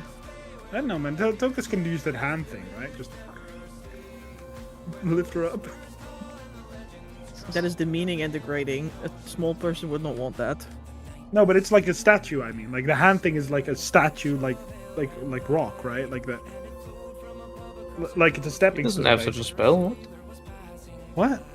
He never had that kind of spell. What are you talking about? Jesus My Christ. memory. I will let you redo your entire spell list, Bismillah. I don't know. He never had it. Then he sort of spell like that. It's crazy. Why do I remember a Crashing out. hand?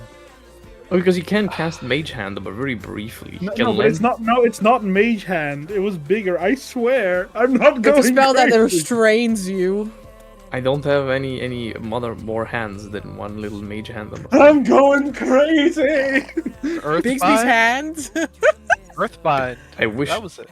No, Earthen Earthbind Grasp. stops flying creatures, and I also never had that kind of Wasn't it spell. called the Earthen Grasp? And yeah, you did. Earthen Grasp, that's it. Sorry, Everyone's I had to argue losing my their bad. fucking mind. My brain. Oh, shit, I didn't actually clip that. Can I clip somewhere? I don't know how to clip. I'm gonna be real. Anyway, so okay, like nothing much changed in my memory except maybe that they grew tighter, like closer together from the actual conflict and like they're having to be trust with each other with the group. Okay. That's true. But you've never seen, like, Jace has never, like, outwardly appeared more hostile to any of you, so, you know. No, that is true. True, it's not like she hates tall people. She hates So, that people hate small people. So I'm gonna drop the bomb. Sorry, Jace. I'm very curious. But I can't. Jace, is there? But you don't remember anything different, right? Are you feeling alright? I am, and that's all I'm going to ask because unless nothing is said, but that's all I'm going to ask for today. It's just You're all acting a little bit strange, you know, like... it's something we fought a god. There were major devices of divination magic there, so things. So, like, you're gonna tell me all about it, right? No, Tokus is going to tell you all about it. I imagine. I feel like a She bit turns rude to Togas. from him. I'm becoming, like, a little bit disappointed that you haven't already begun to talk to me about all of these things. Well, honey bun, we just arrived, so a little moment, okay? You've had at least 25 seconds to begin talking to me already about all of this. Well, if you think about 25 seconds ago I was a giant crocodile. Pats his clothes, a little scale falls off. But I'm more than happy. I'm hearing giant excuses. Hey, In the background, you just hear Vincent talking to the crew from a distance, and all you hear is. So anyway, this god, he was absolutely massive, but me standing by myself, and the rest of my crew was already on the ground, and I was deflecting it left, right, and center. I look at Tokas. Tokas, who just said beer back, so he's not here. For context. Okay, let me challenge. It's been a while. I'm gonna say Nusi Vesi Kindi Yusi. Yeah. Nusi Vesi Kindi Yusi. That's what I'm saying. speak Dutch, bro. Amber can understand you. It's true. I can't speak Dutch. Yeah, but Amber can also speak IRL halfling, so. I cannot translate everything right now. My apologies. Yeah. I cannot do everything at the same time. Basically, he said not very kind to you, and not very kind of you to Tokas in halfling. Big grin on his face. It's cake time. It's cake time. No, but thanks for watching, Laurie. Oh, well, like, watching is all I can do sometimes. Yeah, but... But he's, like, really good. Yeah, like I still thank you. You watched him. You didn't bother Atropos too much, I hope. She has, like, a little pensive look on her face. Did he? No, not at all. I mean, it's like... he's really no more trouble. I squint to Laurie. Like, He's still sitting. You can tell that it's like taking all of his like willpower. All right, free. He runs away immediately.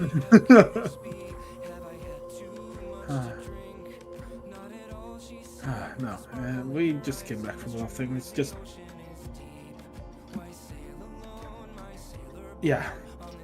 I'm gonna ask Lawrence something.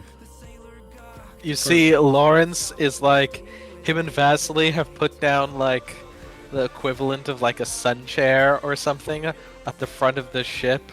And you see the supply of booze that was brought from the place. Him and Vasily are sampling. I walk up to the two. Lawrence. Hey, guy? Zarius! Great, we could use some music while we're drinking. You can have some as well, if you want. What? I'm not your... What? I'm not your personal musician. But That's also... what I said. I just said since you're here, if you want to play something, that'd be, appreciated. Also, here, take this. And you're doing something, I'll just be like throwing a little mixer into things. It's like, it makes it What am I taking? It's just a mixer. Helps for the drinks. Mix? That's what... Sorry, this is wine. Yeah, you can have like a little drink before to cleanse the palate, and after. What kind of mixers? I sniff it curiously. What is it? Well, it's I imagine now that we're on the ship, I can grab some of this. It is with 1 hour of work, and when we sort of finish a long rest, but I imagine that's what we're going to go into. So there's more flavor. I can fill suitable containers, bottles or tankards, or imagine glasses, to create a bit more of a draught. You can consume this, and the next time you take damage, in the next 10 minutes, like after you've consumed it, you can reduce the damage by 3. Amazing. I'm going to throw myself off the ship now. Oh, please don't do that, no. But can I steal you real quick before you have too much to drink? I look back at Vasily. Sort of like was asking him for permission to be interrupted.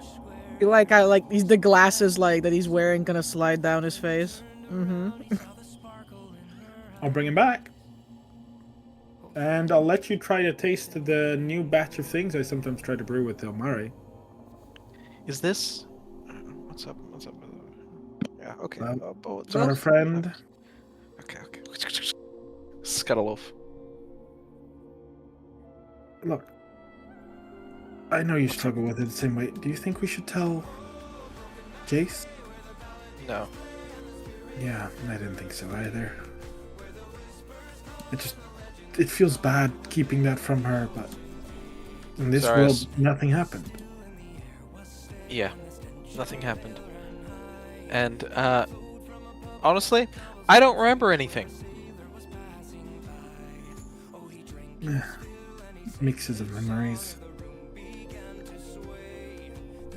Like, I remember that I remembered things, but I don't remember anything. And all I have is my sheets.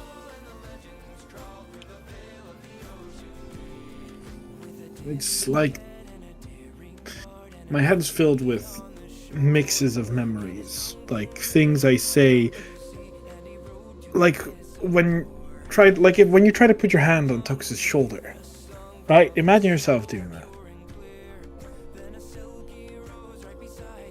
Something tells me to put my hand here, and like Zarius does the lower level, but most of my active brain is telling me otherwise. So confusing. But you're right. I wasn't sure, and I wanted confirmation. I wasn't sure if not telling her would be the right thing to do, or telling her would be the right thing to do.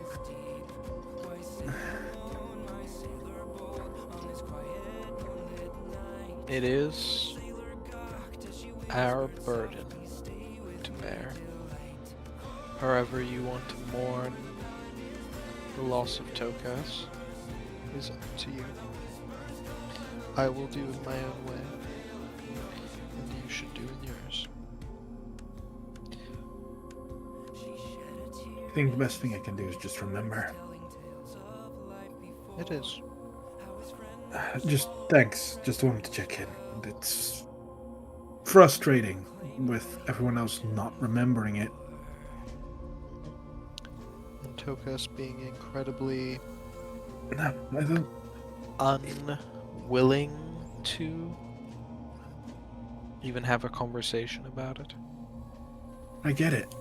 If I was Tokas and you told me that yesterday or that 2 minutes ago I was a human, while I have no memory, I'd call you crazy.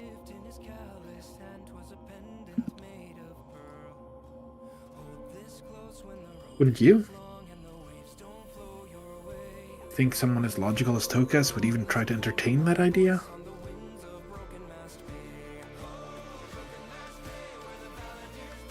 If I told you now that literally when we started this conversation, you used to be a goblin? Yeah, that doesn't make much sense. But you know what? I did used to be Zarius. I used to cry over everything. And then I pulled a little alien parasite out of my brain, and immediately I stopped feeling like the entire world was carried on my shoulders. I know one thing, you used to be and still are to me. Yeah. Tell me, Zarius, what is that?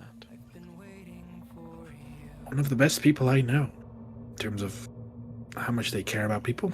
So, look, I don't know how much you've been struggling with things,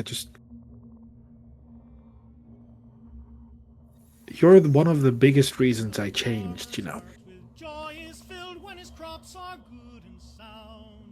Whoever is sea shantying in the corner, I shoot them. I pull out Imare's gun and I execute them. Like,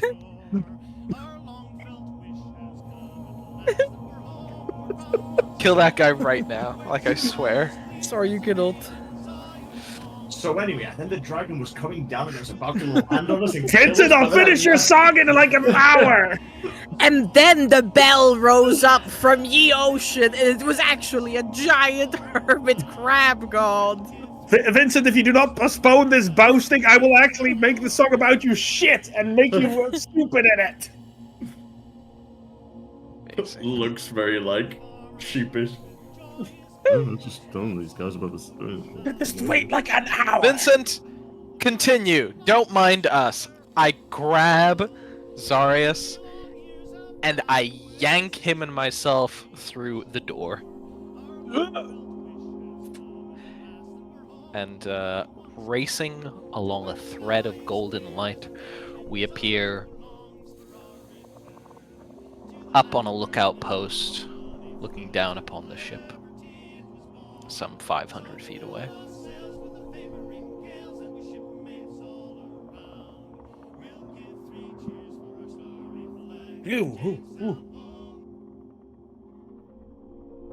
That's what I mentioned before about the door in the dream that I had.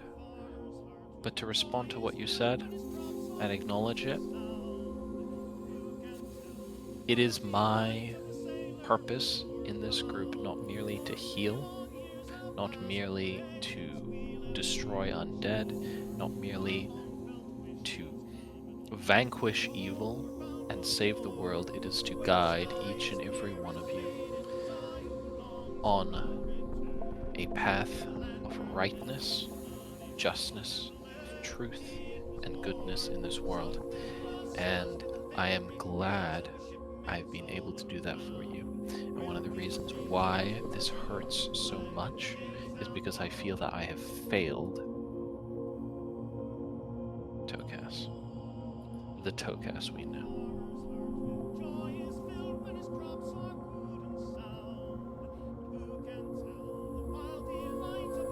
You're gonna sound harsh. And I think you're feeling valid, but him giving up so much, I don't think it's you that failed him.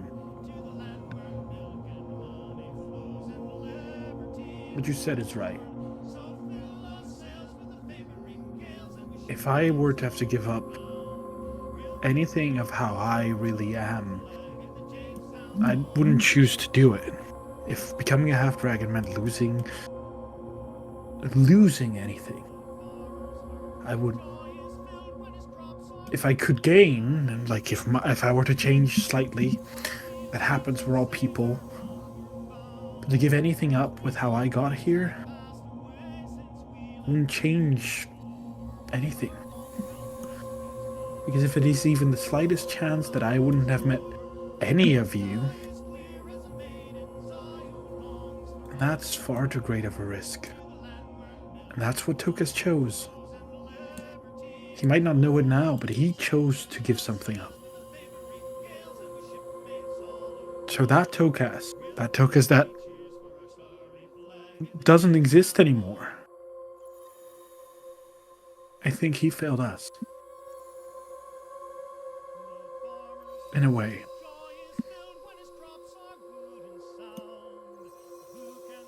But that Toka's no longer here.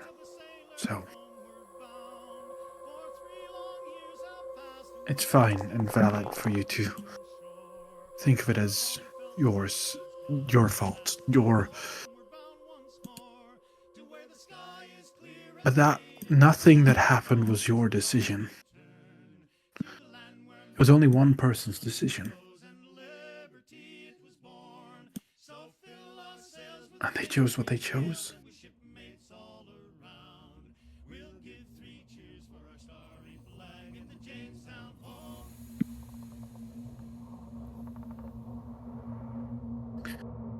I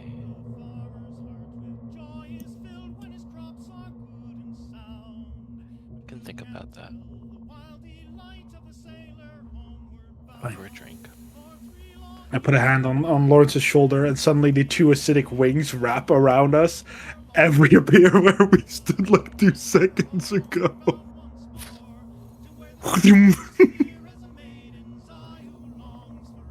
See, you also knew about the door.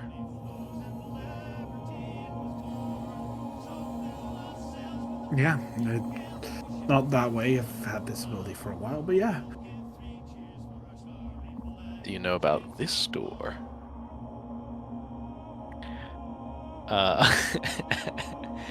And Lawrence points behind you.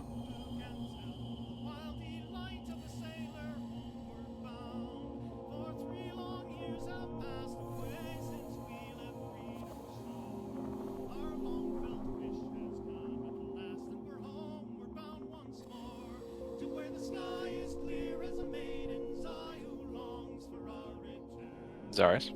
Yep. Lawrence points at another door behind you. Yeah. Oh, yeah. I imagined you were going to say what that looks like, as I will turn to look at it. As there is a pure white entranceway, and the moment you set your eyes upon it, make a charisma saving throw. Oh no. 15. That is. It meets it, beats it. As you momentarily are pulled back through the door and appear in a pure white space before you junt back to the world. So I definitely cast Banishment on you. Oh! Oh! Oh! See, that's the other door. There's two of them. Oh! One I can walk through, and one I can force people through. What did you see on the other side?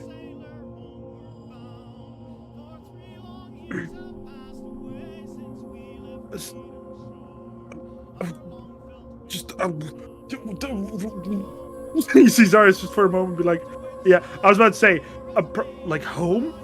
Like I was back in Etharis for like a split second?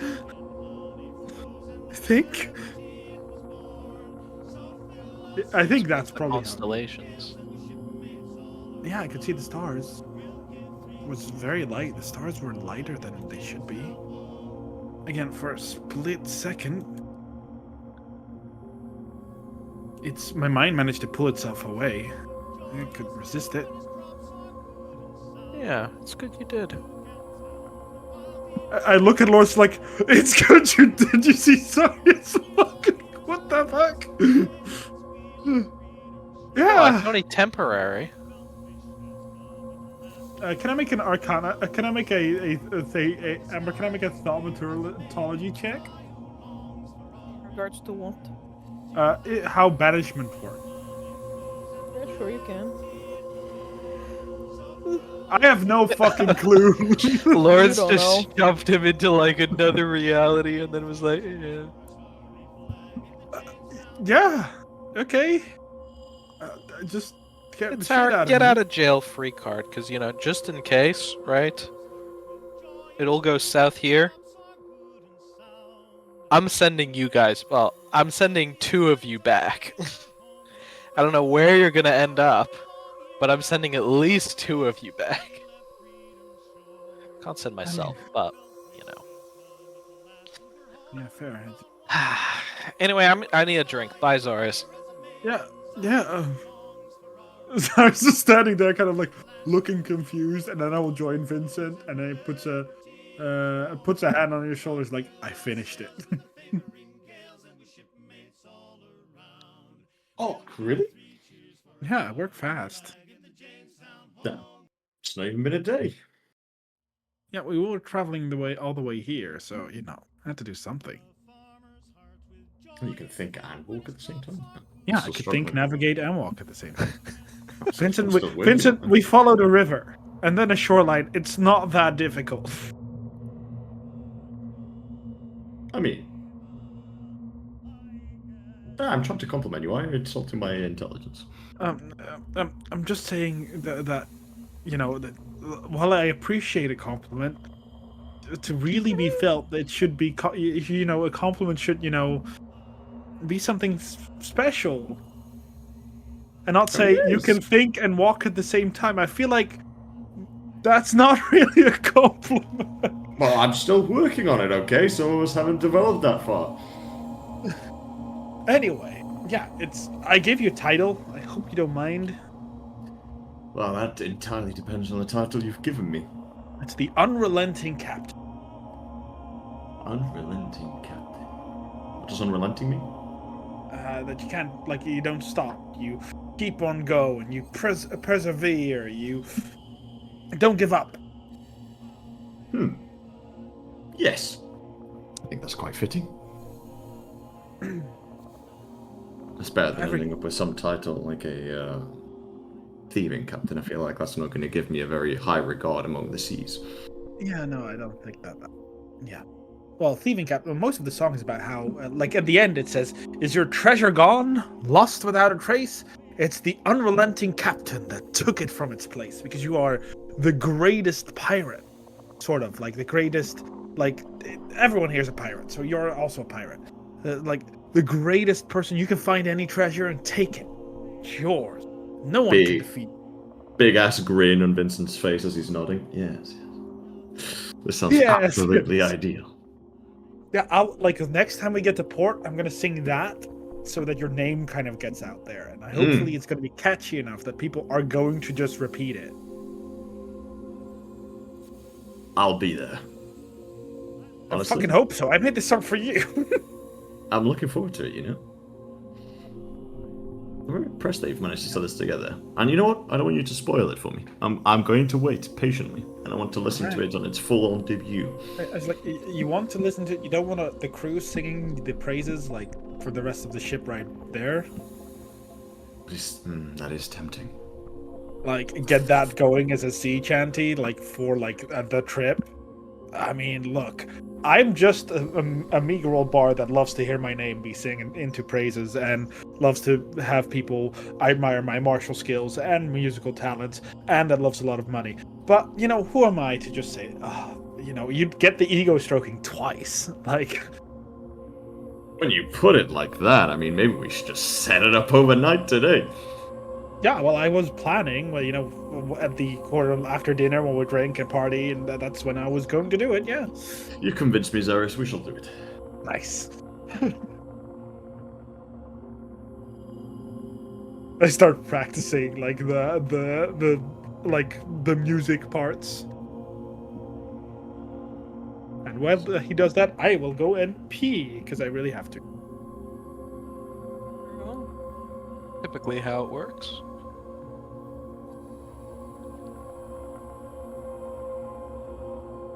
Elmara's already several drinks in, despite the fact that you guys just came back.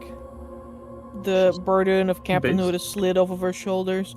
She is like drawing in the sand, and she draw what a dragon looks like. This is the dragon she saw, this yellow beautiful monster here. Okay, that looks like a water snake. Oh, that's what she saw in the sky.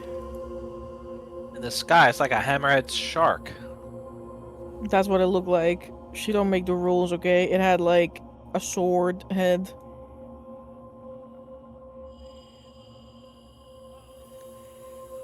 Meanwhile, Tokas makes his way onto the ship. Yippee! Free of his wife.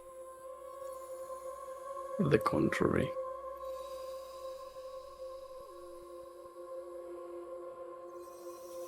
I'm going to go fetch Jace and find Atropos and enlighten them on the couple of days expedition that we have gone through. Jace's already like joined you outside of the ship. Atropos is one of the few people sitting on the ship still. Like you've seen her like peering over the balustrade, but she did not come outside. That is good. It is good that she doesn't want to get out of the ship. I'll make my way aboard the vessel in that case.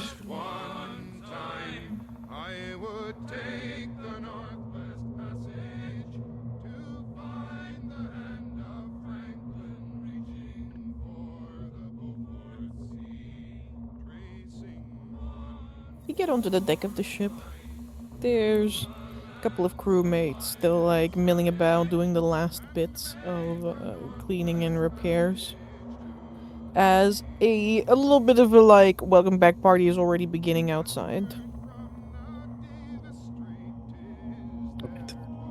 I'm gonna stride to the little baby griffin that is just about my size, with big open arms. And I'm gonna go in for a big hug. She stares at you as you approach her. Her ears flatten, like, down towards the ground.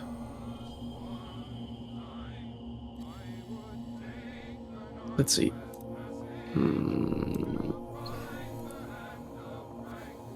Where is it?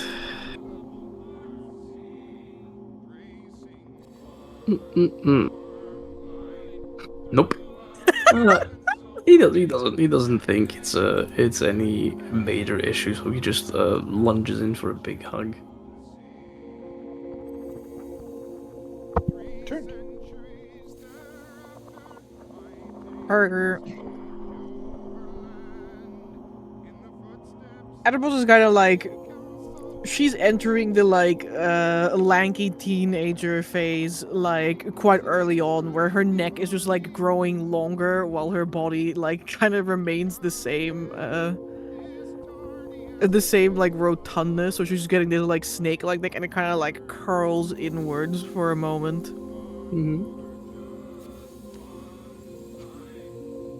You hear a sniff next to you.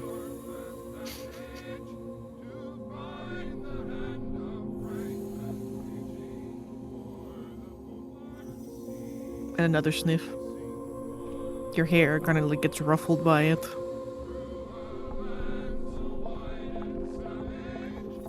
He doesn't move an inch.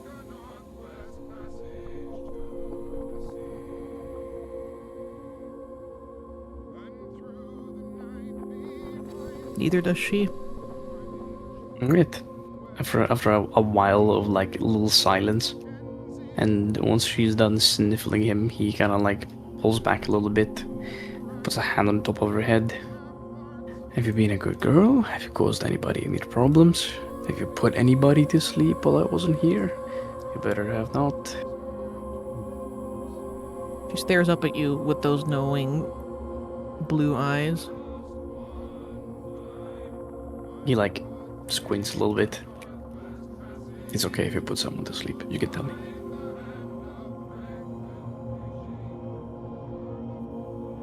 Just a moment. Atropos notes! It's like that meme. She knows. She knows. She knows. Bad episode of Criminal Minds.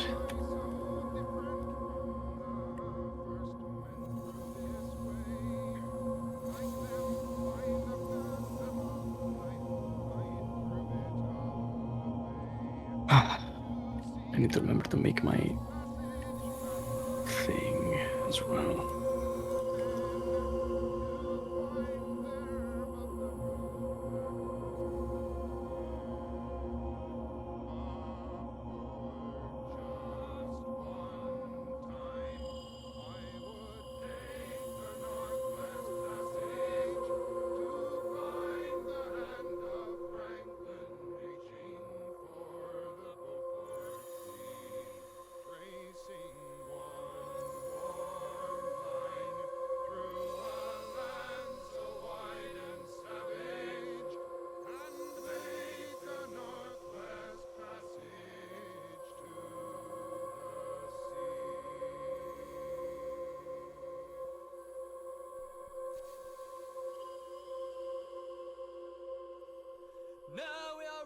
I have to shut off now, sadly. To go Who and is have so food. merry? Indeed, and I'm gonna have to go, sadly. Raw!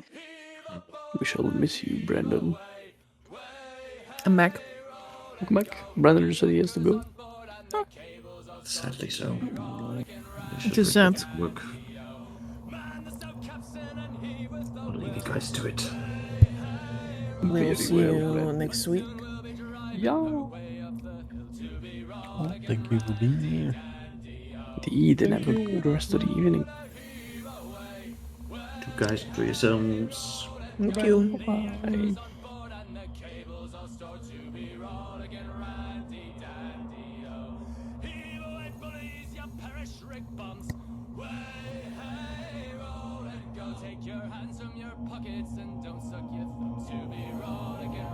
Her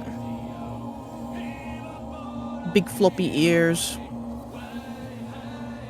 kind of like slowly crane back up and forwards again. And then they move around like radar dishes as if they're listening out for something.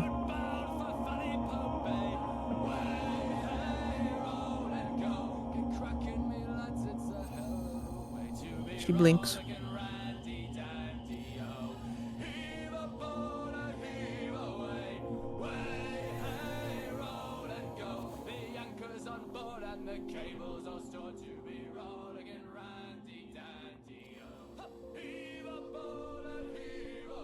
Papa.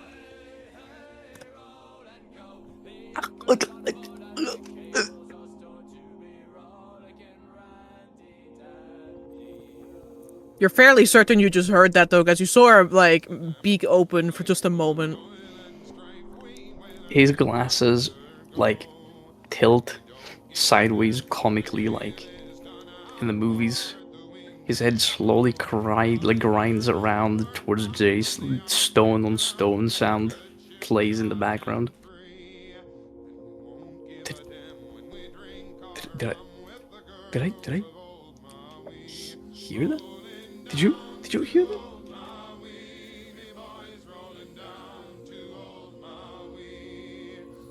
Jace kind of like stares at you wide-eyed. She's like, no. You didn't hear that. He turns around again. It's me, baby. Say it again for me? Yeah? Do it again. He blinks at you. He like puts a little hand on top of her head, starts ruffling her feathers. Mm-hmm. Who am I? You can say it. You did it. You can say it.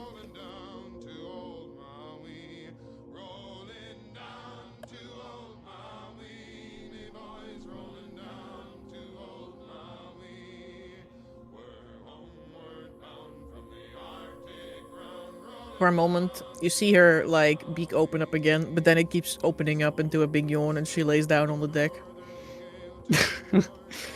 His head kind of flops down after a solid moment of hesitation. Well, I suppose little steps is what it takes. But it's a first step. That's really, really good. And he starts like caressing her entire side from head to toe to tail, I guess. And with the other hand, he kind of like sits down on the deck next to her and starts caressing her. Well, she definitely spoke. She definitely just said something. I'll show you later. You don't have to worry. Thank Colt? No? Olmir? Thank whoever made the weave, but I'll be able to show you for sure. I'm not hallucinating this. Turns around to Atropos. Right? I'm not hallucinating that you spoke.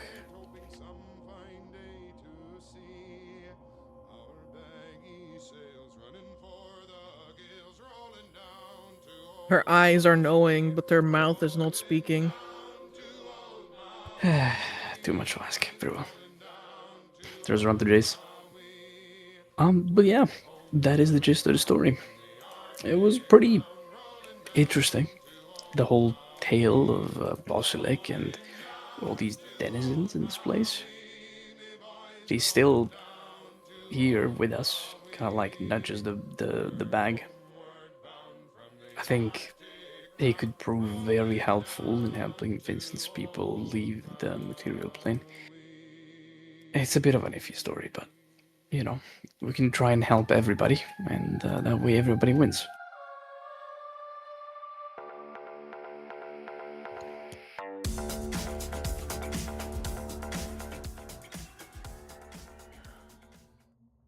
You know, that's like. I was gonna say it's a lot to take in, but honestly, you guys do like a lot of crazy things, like all the time. Like, I don't even know why we still need to like worry about like all this world-ending stuff if you actually like fought a god. I think that God is like an over exaggeration, more like the trace of a shard, of a dying shard of God's. It's kind of like saying you fought a giant when it was just a really tall guy, you know? So what I should have imagined was something more like Amon. Even lesser, I'd say. Something more like a moderately large statue imbued with a fragment of an essence of a fragment. So nothing so majestic, but it was divine in relation. So I suppose credit Is that so? She says, and you see her squinting as her like eyes glide across the deck and off of the ship where Vincent is telling a tale, and he's like, and it was like this big, I tell you. And like everyone else was down. It was just me at that point. We fought the incarnation of the deity that created all deities itself. You know how Mecha songs are. God! And half of what's in a song is just embellishment, so you know. Gotta make it interesting for other people to listen to. If you tell them that you fought a statue that came back to life, it'd be probably not as interesting, you know. Honestly, And that's honestly- like that's crazy stuff to me. I mean, like I lived in Black Claw. Like there was a whole bunch of archmages doing a whole bunch of archmage stuff. Like crazy is just the norm there, you know. I can't imagine people not finding this stuff interesting enough by itself, but Well, a lot of people are secluded, living in their own homes, a pretty monotonous life. So, bards spinning. so you would tables- think that just a small thing would already be a pretty big deal, right? Well, that's true, but you know how things end up. Many bards spin tales that are taller than life. There's a little bit of truth, a little bit of embellishment, and a lot of ego, but you know. What I've heard once is that the world moves, or is moved, by men with great egos. I mean, Tamarak must have had a huge ego to turn himself into a god and kill billions. Millions, maybe, not billions.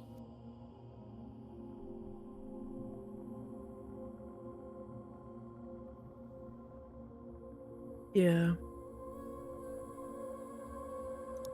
By the way, guys, whatever you do, do not disconnect from your Discord right now. Okay, I'm hostage. Very well, thank you for telling me. I'm just saying Discord is actively crashing like a motherfucker. Yep. Indeed. Right. I did say it. I'm not gonna even open Discord. I'm gonna just leave it there. I mean, text is currently not working. At least not for me. Huge. Not even looking at it then. Well, that's pretty much all of it. Also, the others have said that I feel wrong and that I've sacrificed something and then lost something and gained something and that I'm different. I'm not. Is quite that why sure. they're behaving so weird? Yes. It's Lawrence and Zarius mostly that seem to be the most affected. I'm not sure. Victoria and Vincent seem rather normal, but these two keep saying that I sacrificed my futures to do something to get a different future that was not as bad. I have no idea, but I think sure hope he Zarius- didn't do anything like that without talking to me about it. Sweat at the back of the head. I Quick point, real quick. never do that. Just for context, real quick question. Tokas was attuned to it when it told me that, right? He was with me in that trance, so he was there when the heart told me what I told the rest. What'd you want? That Tokas gave something up for something else. Like, Tokas was with me witch sighting when that happened. Mm-hmm. Yeah, just Traded one thing for another. Yeah. But yeah, it's strange and peculiar and interesting, and I'll be happy to listen to what they have to say about it, or at least talk to the man in charge, he says as he looks at the bag again. But until then, I guess maybe a secret imposter or like a planted assassin. I don't know. Like we could talk to him right now. What was that? Like we could talk to him right now. I think so. I'm sure you're acquainted with the attuning process of magical artifacts. It's somewhat similar. It just takes a lot more than an hour. And in the process, you can sort of have a facsimile of a conversation with it. Just don't take too long, because it could incur in some risks. And we need to make sure that it's safe before anybody takes a crack at it, you know. He nods animatedly. I mean, of course, yeah, of course. Don't worry, I want to talk to him just as much as you do. I met him, actually. There was this super cool focus in the middle of a tiny hidden room, and I broke it, sadly, and I'm not sure how I did it, but I touched it and kind of broke. But it was interesting. I saw the big Quetzal, and he was like on fire with these big wings and these black and red scales, and he looked at me and he was talking to me, and it was kind of frightening. You guys do the coolest things. He like leans to the side. I would love to take you along. I'm gonna be worried sick all the time, but I don't want to keep you here. You know, Delphine came with us this time, and she's been going on adventures with us for a while. I trust your expertise. I'm just gonna be worried a lot.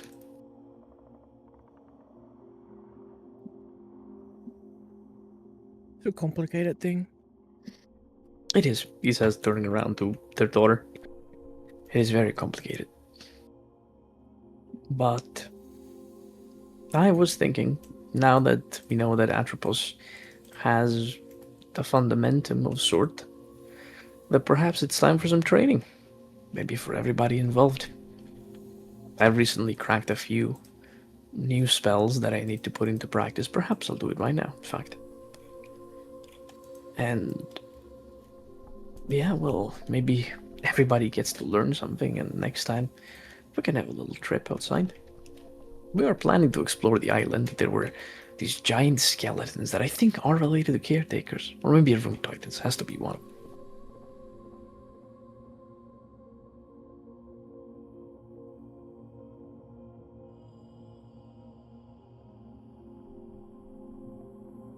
There's nothing I would like to do more than look at all of these things with you. Theus puts his hands up in the air and goes, wahoo! Very well. Then, first, rigorous regiment training. Actually, I need to put in some training as well. If Etharis feeling up, taking a couple more students. And then, the both of you, he looks both at Jace and turns to Atropos. Maybe it's time we start cracking some magical theory. How about that? He starts petting the baby. Like very simple magical theory. Yes, super simple. So simple, even a little baby could learn it. Atropos pretends she doesn't hear you. He leans She learned that from Alari. He leans a little bit. He whispers, I know you can hear me and understand me. What the fuck? You will not be evading school. Run. Atropos, run. You can start flying at this point. Run, flee. This is where I teach you that I did in fact have Earthbind. This is where Tokus teaches you that you think Zaris is bad training an animal. I'll show you how I train a human being. I'll show you why going to public school would have been easier. Atropos is like a little sigh that sounds far too human. Like, Oh, I love her so much. Very well. And let's see. is there anything left for the party collectively Don't I think so. don't before believe your it. long rest? No. I have the only one thing I want to do, which is craft my secret chest. I have a thing I want to do, which is talk to Tokas. I guess I actually have to do Not it a party tomorrow thing. because I used all my spell slots to drag this fucking big statue here, so I In can't. that case, Arius, take it away. I'll Don't go take me. I'll go to Tokas, which I imagine is the quote unquote bed like hanging what is the hammock, where like Jace and Tokas and He's on the Amari. dock this evening because he spent like most of the time after we came back to just spend some time with Jace and their daughter. So now he's leaving them some space, some free time, and he's just hanging out at the docks, kind of looking out at sea. So I was just gonna sit next to you for a moment.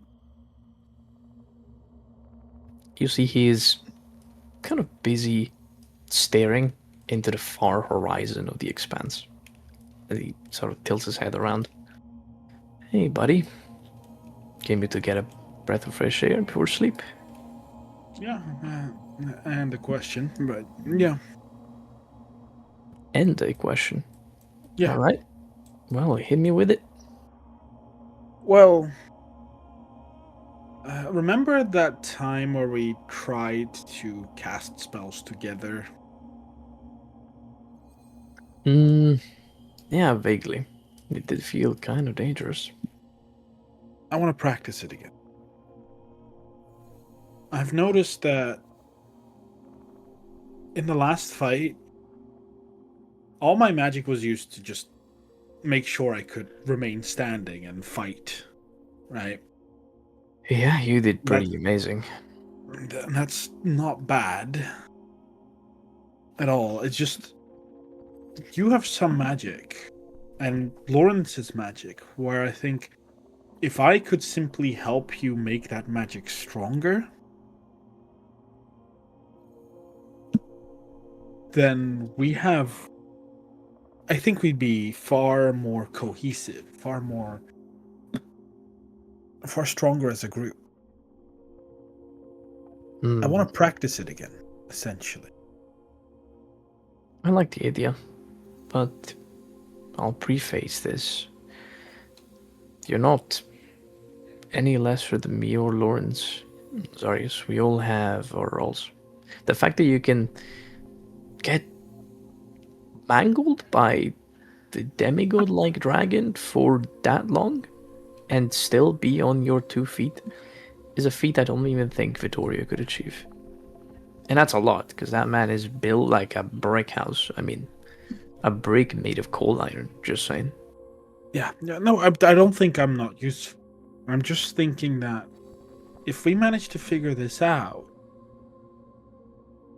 for now it can help us fight.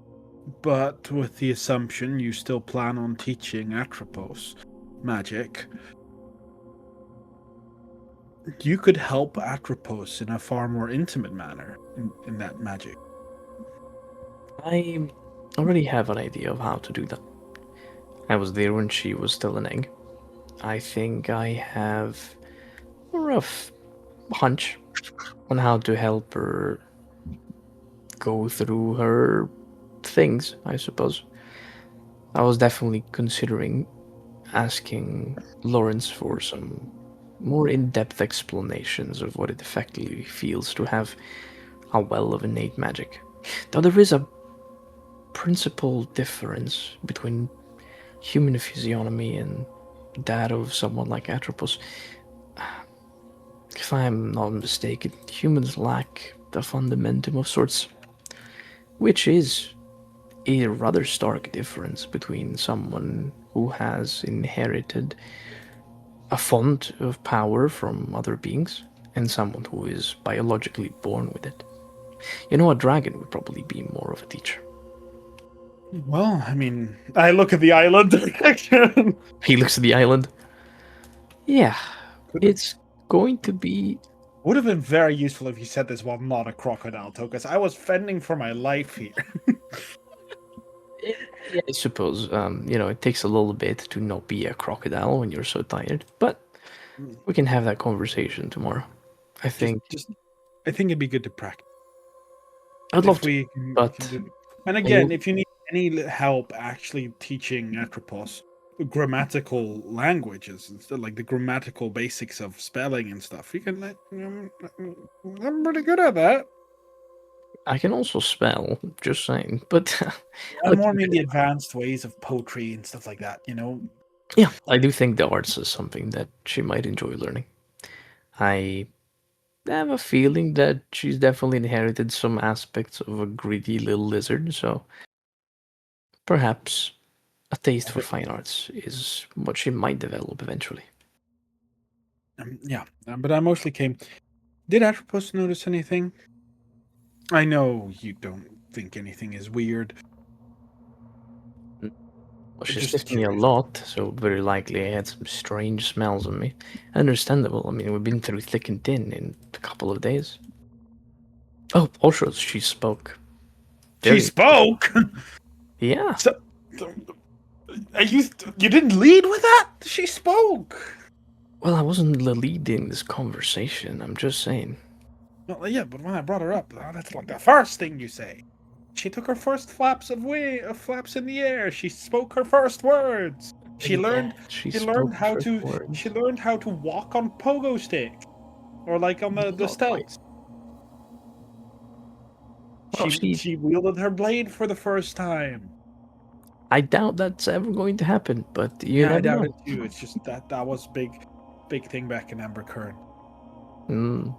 Well, she did speak her first words. And then refused to speak anything else because, of course, she's just like that.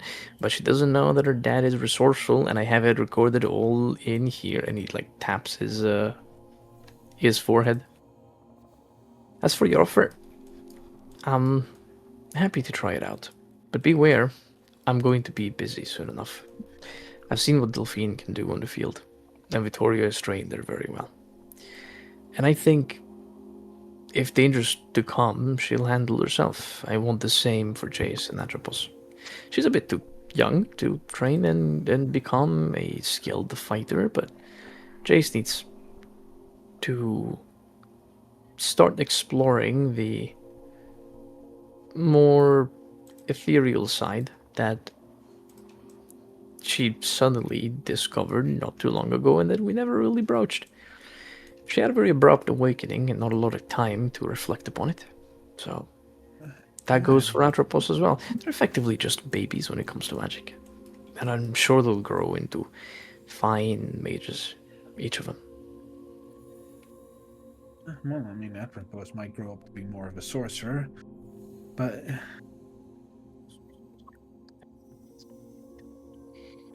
Yeah, I mean... Way of awakening. I'm not gonna say I think I'm already vividly against Delphine coming with every time. I'm not saying I'm against Jace and Atropos coming with. I mean, just... I'll be honest, Delphine can handle herself just like the rest of us. Yeah, Delphine, sure, yeah. But also, if we do that, should we go and find maybe some rats in a tavern for them to find? No, I'm kidding. You mentioned it. No, but I mean, I say rats. Well, Alari likes to catch pretty much anything that moves that Alari thinks is a prey. I don't think that works with Atropos. She's a little bit smarter than that, but she's still a baby, and she is a griffin. If you just wave a little rat in front of her, she's gonna try to beak it. Reason why I've never introduced her to Radigan more than just, passing layers. He gets How is Radigan? I pull a Radigan out of my pocket. I put him on the handlebars of the ship. The railing. This It's is what sad. happened. Lucas! Rain. Hey, buddy. How's it been going on in my pocket? You okay? Was the trip strange? I know I was a crocodile for about 3 hours, but we're back. There is only darkness, Master Tokaz. I look up at the sky in the permanent dim light. Yeah, you're not too wrong. But you can come to appreciate it after a while. Calculated her growth pattern yet? I've not had quite the time, but she's definitely outgrowing her clothes, if you know what I mean. Yeah, she's like a lot bigger than you. Yep. Gonna become a little bit harder to manage. No, I meant that she's already, but she's not. Sorry. She's like bigger than Jace. Yeah, she grows a lot. A lot more than I ever thought, and I'm kind of afraid she might grow too big. But you know what? Well, yeah, she's a half dragon. That is true. I guess that fills me with both concern and relief. As long as she doesn't have a breath weapon, you should be fine. I think I'll be fine even if she does. No, I know you'll likely be, but if she has a breath weapon, it's very important that first you check if it overproduces. You make sure that whatever element it is, see if her body can actually handle it. You know? Well, I doubt that if she does have some kind of breath weapon and she can't handle it, I would have much to do in that regard. But no, you can. There's treatments. Well, treatments enough to make sure you at least don't, completely melt your mouth. I suppose we're gonna have to look into that. Yeah, Never no, had- like Cyrus like slowly holds up his hands, like, yeah, I know, I had that problem. Yeah, I guess we'll have to wait and see how she develops. She's already doing it at a very rapid pace. Hopefully she'll start speaking proper sentences eventually. Yeah.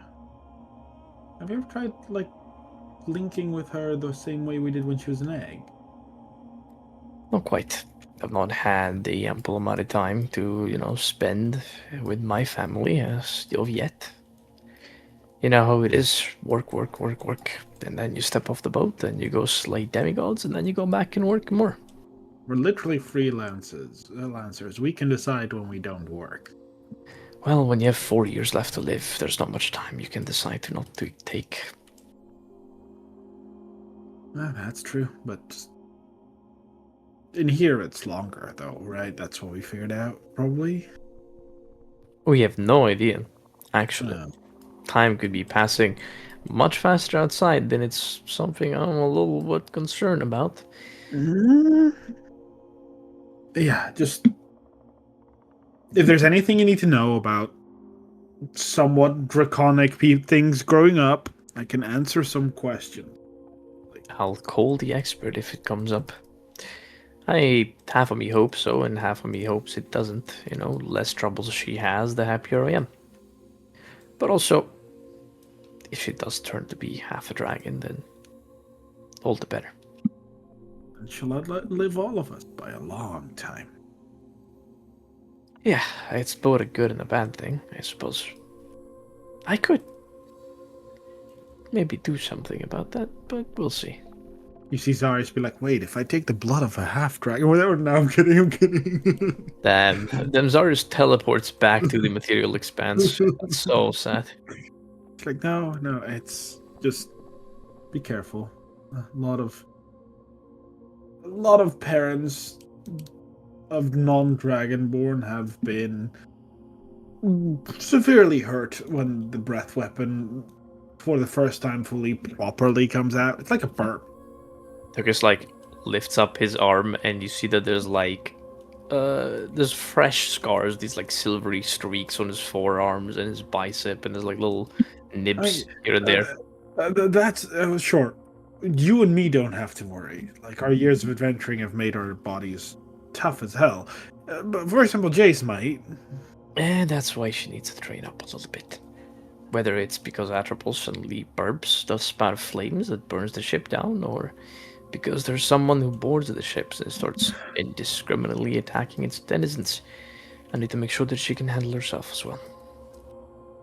Maybe just watch out. That I will.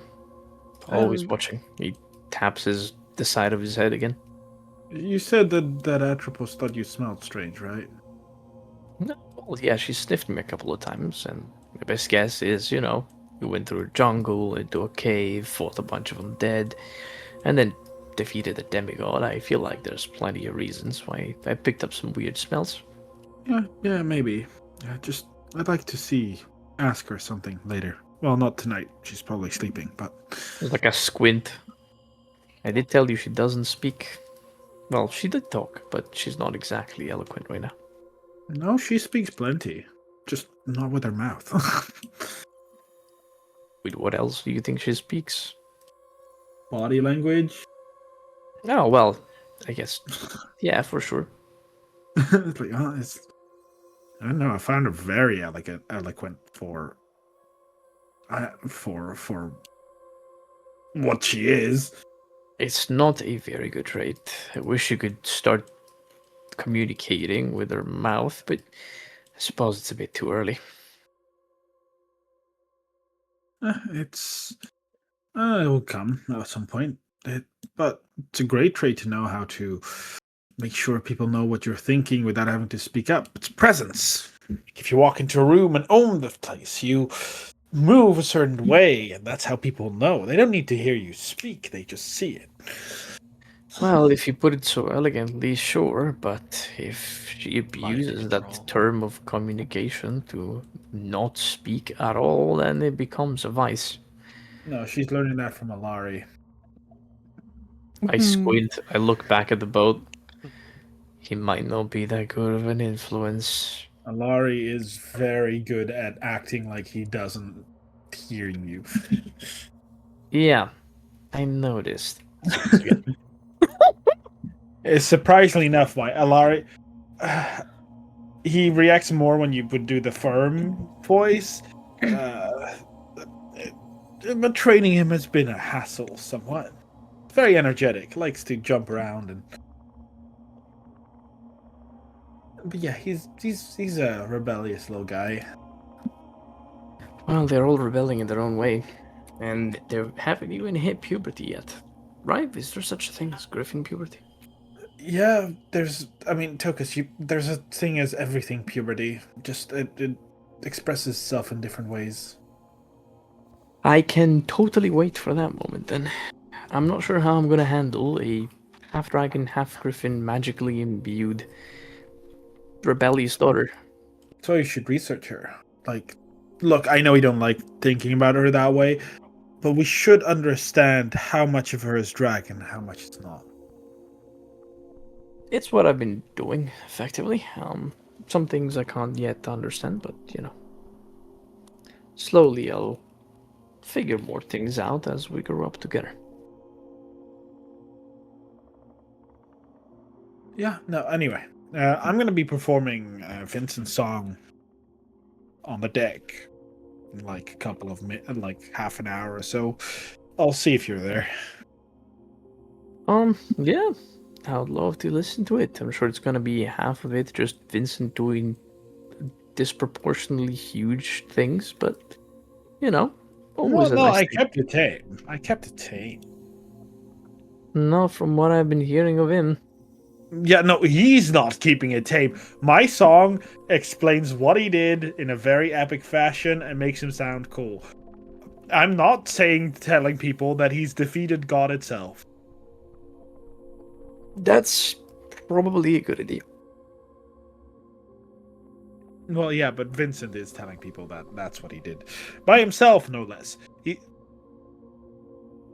He's embellishing all the wrong details. You need to make it sound believable. Well, he is not a bard. He's just a guy. Then it flapped with its wings and a storm of 2 miles kicked up all around us. So Vincent, the room was 60 feet on each side. How did you know? 2 miles. There's such a thing as boasting, and there's such a thing as just making shit up. And then a storm, and it was lightning, and like the lightning came down, and I used my halberd to like surf on the lightning to get on its back. Vincent, please! You need to keep it realistic. Talk about the actual cool shit you did. That's just true. Like how you stopped a giant stone being inhabited by a small aspect of a god with just your glaive. That's already badass enough. No. He rode the creature into the storm by putting a chain in its The mouth. lightning. And then it was tornado, and he rode the tornado by mounting the creature with a chain around her mouth. Exactly. That is exactly how it went. Thank you, Tokas. Thank you. Cuts into the opening of Sharknado 3. He was wielding something called a chainsaw? Chainsaw? Thank you, Chainsaw Man. Exactly. Oh, I was you still guys have a talking about chainsaw. What do you Sharknado. mean? Yeah, I was still talking about you guys have Sharknado. you guys have a chainsaw. You could technically use it. It's a hand-cranked device. It's not exactly a chainsaw. Yeah, that's actually used. I mean, to if the help dragon with flew birth. into it, you could just like hand crank it, and like slowly saw through the dragon as it's flying into you. It would take a lot of effort, and the dragon would have to sit still Well, for like a long Vincent time. would take no effort at all because he could just do that. I don't know about that, Chief. I don't know about that. You can actually Uh-huh. slice a planet in half. What's up with that, power scalers? Yeah, you know, he just Exactly. hits them with the sentinel. And I'll go, and then I'll just start. Yeah, I'll just plan some practice sessions with Tokes and start playing some music, and then get to bed because I'm tired. When did we arrive, by the way? And what time? There are no real times in this Okay. place. That makes sense. I'm gonna get started on copying then this fresh spell scrolls that we have gathered, but it's gonna be only maybe a couple of hours before I have to go to bed, Very well. and I can't make my You may chest. make your rolls. Is it a roll? I think most crafting is a roll. I don't think it's crafting. Unless This is you just take- me learning the spell and putting it in my spellbook. Oh, I'm sorry, baby. I didn't know. I thought you meant No, like it's you were okay. you were like doing a. Yeah, for sure. It's no problem. No, you can learn spells like that. I'm gonna learn the banishment spell from the spell slab that we recovered. And I can't learn the door to the Fall Realms because it's 7th level, so I'm gonna have to keep that in the bag for a while. Slurpees. It's a surprise Slurpees. tool Oh, that yeah, will the help us crew- later. The crew is bopping to my song for real, for real. The crew is fucking there. It's Vincent is lit popping. tonight again.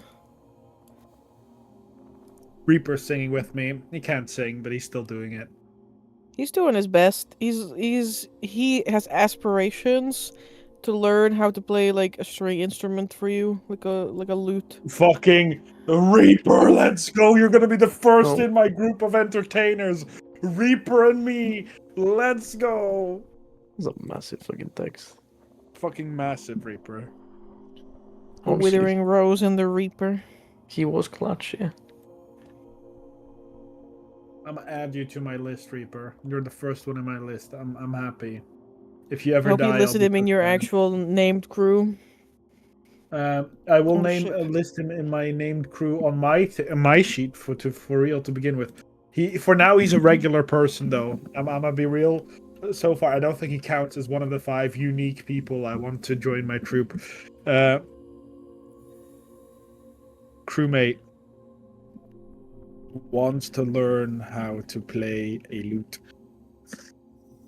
Thinks that would be cool. Oh, okay. Thinks that would be pretty cool. And it's also Okay. like, what else am I gonna do?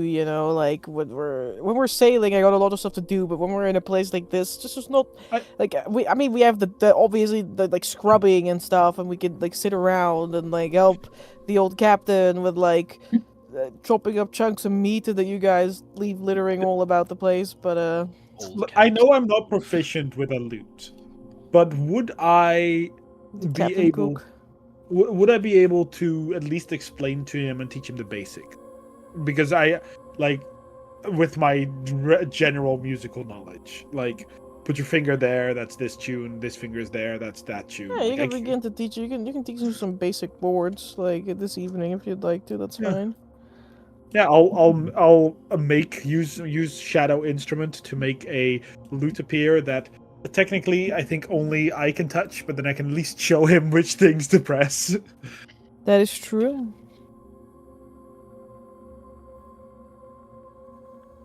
That's so cute. Cute. Oh, I can't put the heart emoji, but I did put a heart emoji. In her heart. So cute. Don't worry, Vittorio. If you share a tail, you're also allowed one from the stash. Victoria's not really in a tail sharing mood. Is he in a tail chasing mood? Roll credits. God damn it. Pedal card. Kill her. What the fuck? Why isn't he in the mood?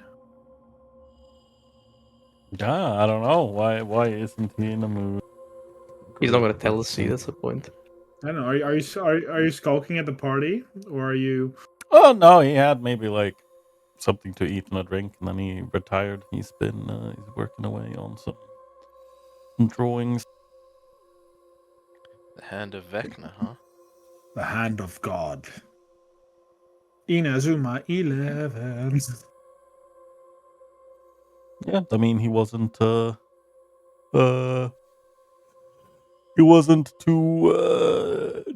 I don't know, happy when we had our discussions about the heart, or he looked, troubled, which I think someone picked up on, and then before we left as well, we'd There's was talking about transforming and doing a bunch of stuff and growing stronger and shit. Victoria didn't say too much during that conversation either.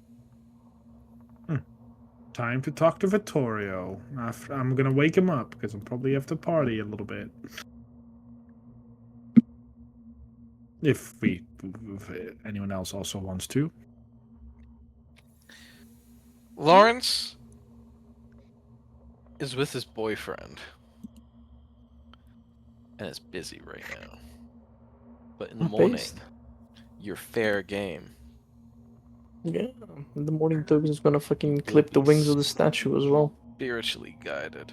Whose wings are you clipping? I'd like to go in the evening itself as well. Especially if he looks like sad.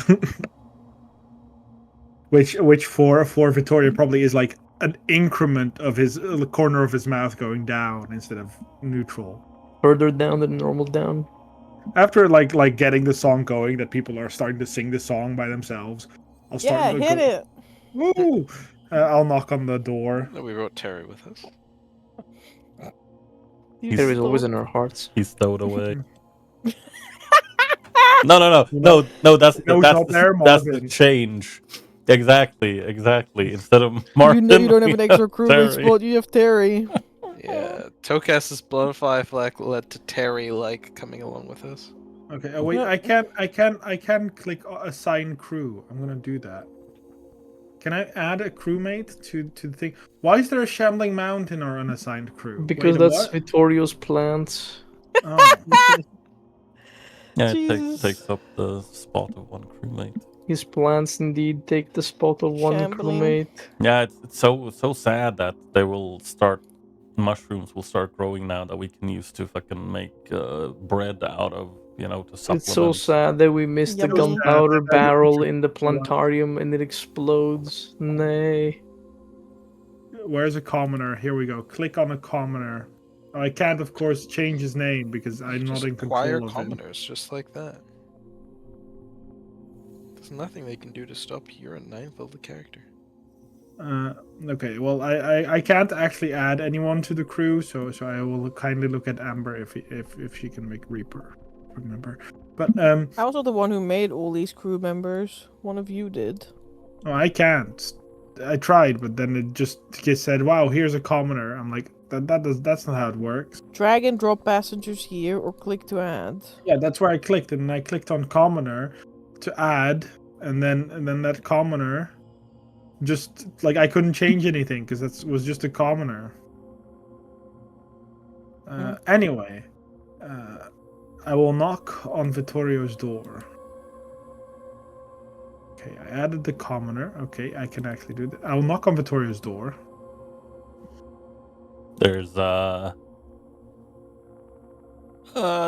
the clattering of something on a table, and some heavy footsteps. And yeah, then he opens the door.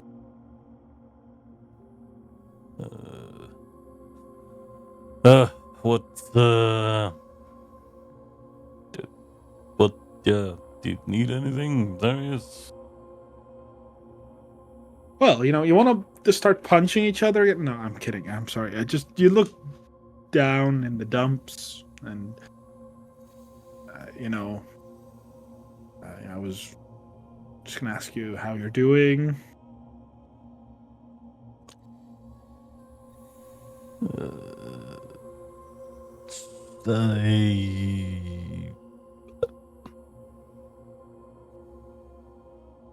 Well, I'm doing as good as anyone is doing when they get something that can change things about their past, maybe for the better, but not really. Yeah, no. Solve your situation. Mm-hmm. But I'm not gonna do that.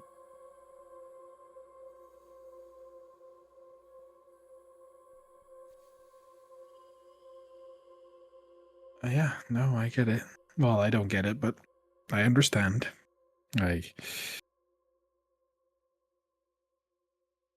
Must be frustrating. Although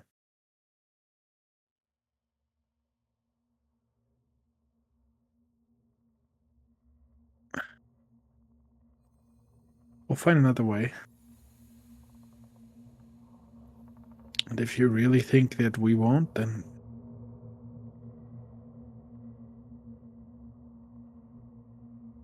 I'd rather, support you than Yaria, but that's an entirely a different thing. Yeah, well, I'd rather support her. So, Mother Knight has looked out for me in the past, and that was before I even knew she was like a living kind of person, and not just some old god or something. But or sit with you. I imagine there's not a closed room.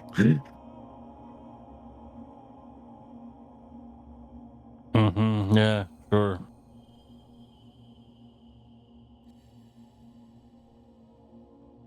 Well,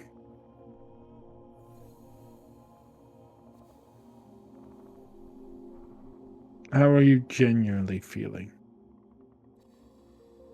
Not that I'm okay, I'm the tough guy in the group. But actually. About what? My situation? Everything. Look. You voice your displeasure when you're not happy with something, sure, but how are you actually feeling?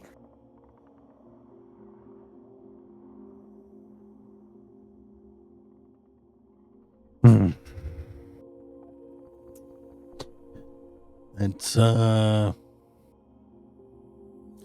that's kind of a complicated question, Darius, but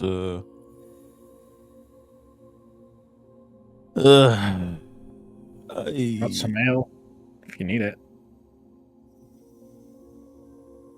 No, I'm fine. had some ale and I grabbed some food earlier. But, yeah, no, I don't know.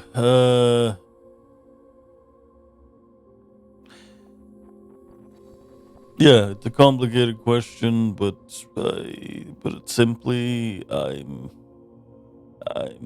not really in control of anything.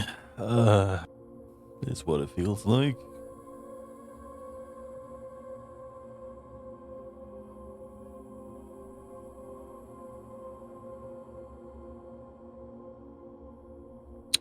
Which is why I'm trying to do things to gain some kind of measure of control of this situation. And I'm not just talking about the daily things, waking up and seeing what's what. I more mean people have died. I've died.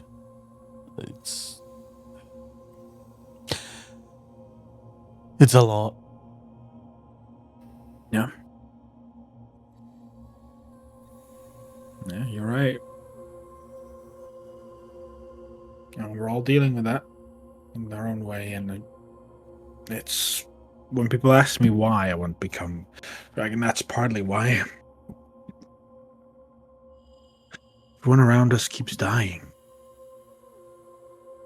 We're fighting and losing so much of ourselves just to save the world. You know, at one point, do we matter?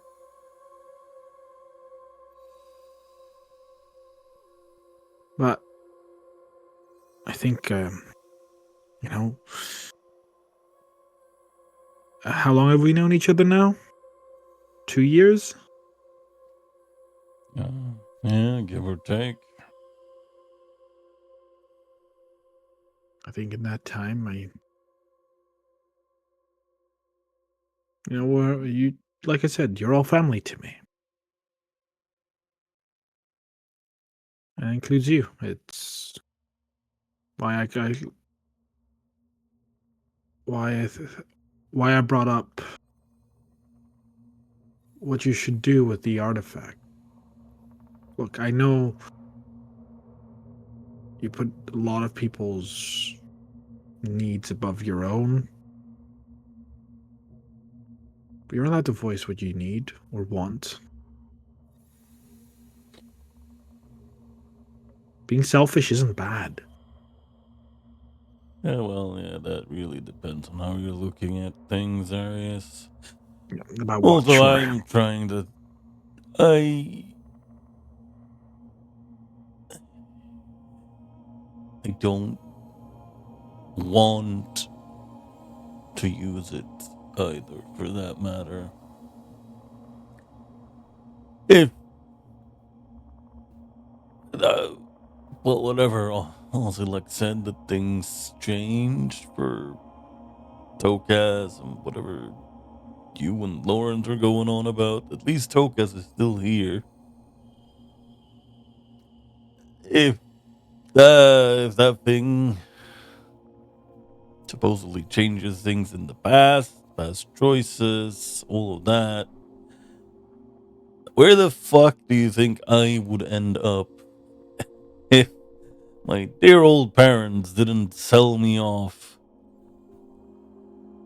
to the Augustine Trading Company?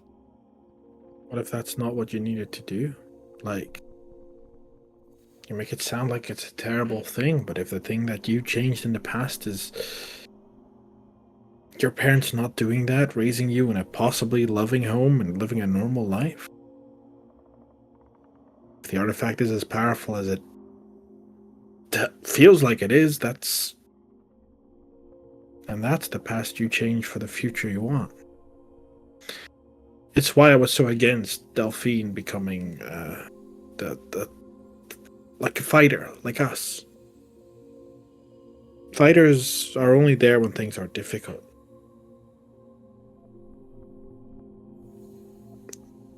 fighters are there to protect people, to attack, to live lives for a short-term goal, and half of the time such a fighter doesn't come back to live that tale.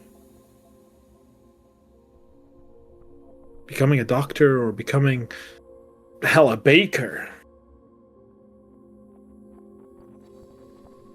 Yeah, well, Delphine has plenty of years ahead to pick up other things beyond swinging a sword.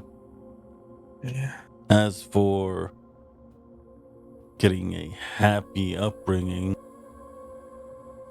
I think you're missing the point here, Zarius. If the things that happened to me didn't happen, I wouldn't be here today. That's the problem. We would be in a dungeon somewhere in Emberkern. Exactly. I know. I wasn't trying to suggest you'd use the artifact. I was just saying you're allowed to think selfish sometimes. Yeah, maybe. As for he looks at you.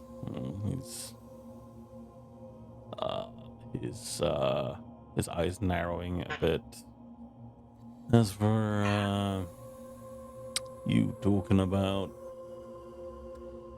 transforming and turning into a half dragon, giving up things to become stronger, I've already really said in the past what I wanted to say about it, but you gotta be really fucking careful what you're wishing for. There is, because the things you'll lose are things you'll probably never get back. I know. It's like I said, I want to see, I want to learn. I'm not going to do anything rash. I just...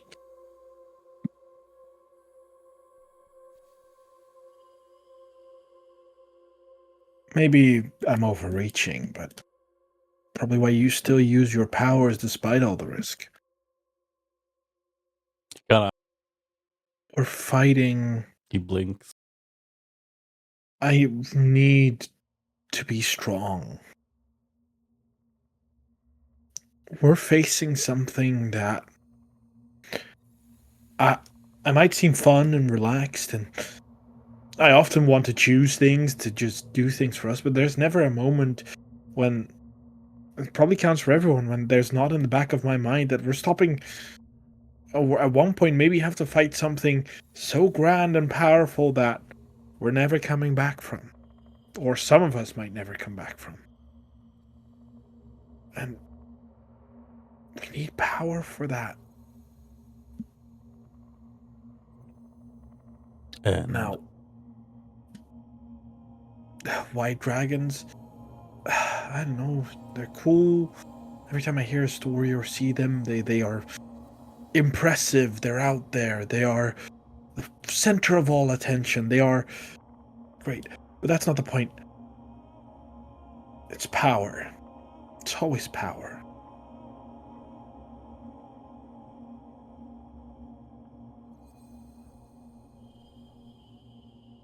We need strength to deal with whatever's coming. And because there's so much pressure, we deserve to choose us sometimes. You deserve to choose you. When's the last thing we did anything for you? Zarius kind of like sinks into himself, like thinking.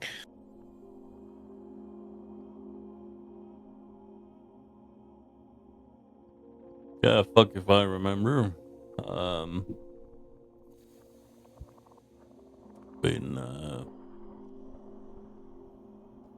Gifts, whatever, that doesn't matter. That's superficial. When there's the last time we went out there to try and find you a cure? Well, that's easier said than done as well. Yeah, but it wasn't even started yet. It's not about it being done. It's not like we have the time to do all of that, Sarius. That's the issue. The issue is there should be. Yeah, well, there should be time for plenty of things to do, but we don't have the time to do those things. Sure, we don't have a set schedule or anything, but we do have the clock ticking down. Yeah, but what good is it if we save the world and lose everyone here?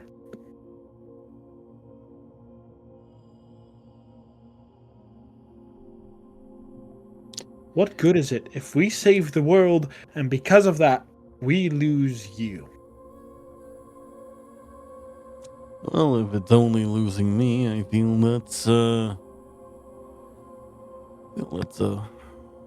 price worth giving for saving the world. No, it's not. We should find a way to do both. So I don't want to hear there's no time. There's never time. That's the one thing we've always pushed against. Yet I found a way to get my patron off my back. Sure, have I found my sister? No. But at least I've got one thing. And you all help me. Lawrence found a way to restore Castor somewhat. We helped Vincent's dad, and if we solve this, if we do bring this to Yaria, we've possibly solved the one thing he sought his entire thing out to do. I don't want to hear there's no time if 3 of us have had something major in our lives changed because we took the time.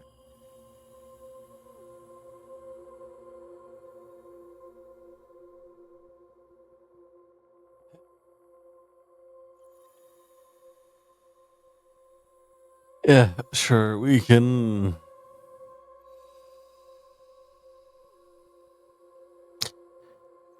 look into things.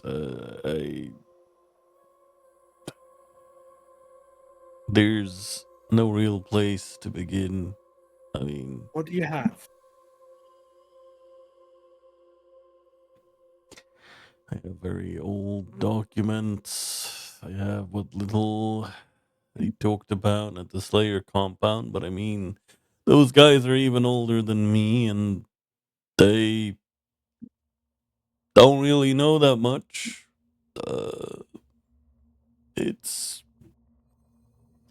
What, the guy that's unable to really express any emotion or maybe even feel it, and the person that's using draconic power to fight, sacrificing large parts of herself.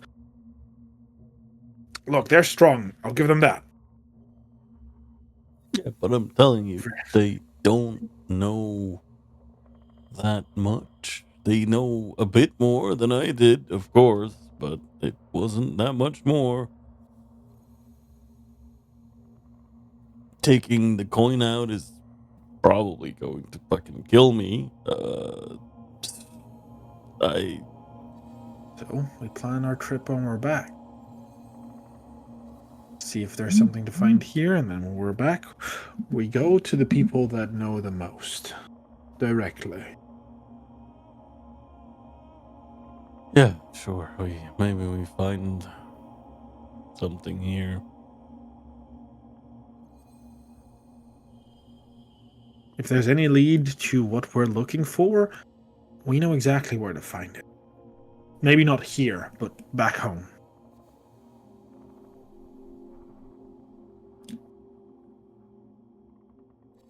I'm gonna be completely honest, Sarius. I don't think that even if you were to march into the Augustine Trading Company's headquarters and find their top surgeon, scientist, whatever, the guy in charge of the entire project, I don't think he could fix me. I don't. I'm not saying you could. I'm not saying we're gonna march in there, find the cure. I'm saying that's where we can start. Uh-huh.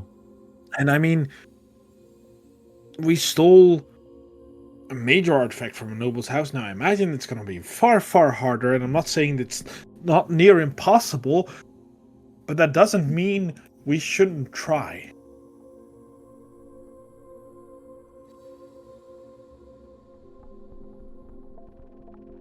Yeah, we'll see what the future holds.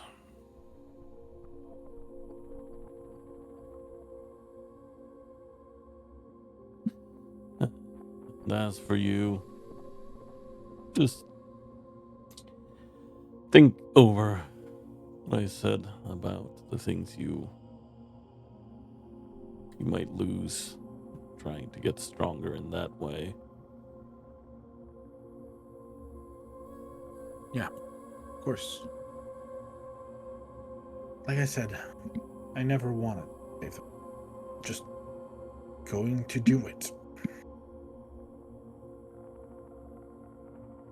And I don't want to make sacrifices that would change the very core of who I am. Or at least that would make me lose parts of who I am. Change is normal. Just I'll be careful. Well, there's a reason why I'm training physically every single day. Instead of relying on other things.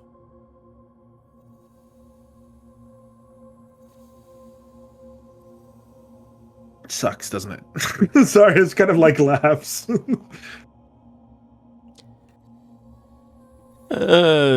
Depends on how you look at it. I thought it sucked. Always felt like a major powerhouse. I was always like the sibling that managed to do everything, and then suddenly I had to spend like half a year without being able to use anything that I've ever used. I thought I was ass. I'll be real with you.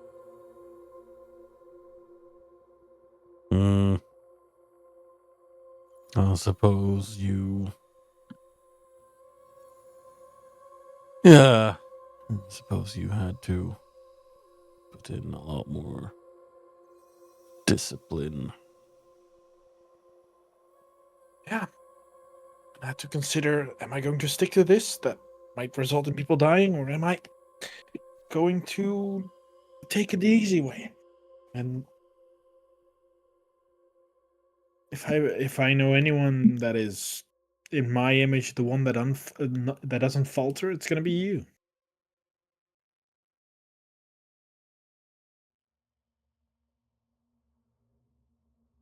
Wait, can you repeat that? I think if there's anyone here that I would think of as never faltering, it'd be you. Oh, yeah. I try my best. You're all heroes, you know? Like, actual storybook heroes.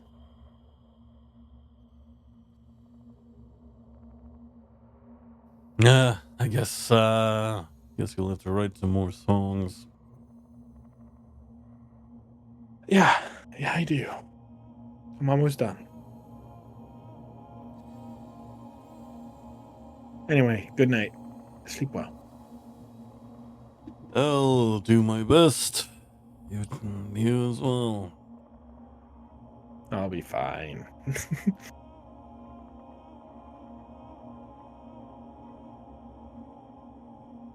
Alright. With people retreating to their sleeping quarters, some are not. Some people are going to stay up throughout the night, throughout the endless twilight, and keep on their shifts to keep guard over the ship in this very dangerous land. We will see next time whether the party gets a good night's rest. dear. Until that time, I wish you all a good evening Yeah. and a very good night. Indeed. Night, everyone. Good. Until next time. Now we'll see everyone Monday. At the stream. Indeed. Bye bye. Bye bye. Bye bye.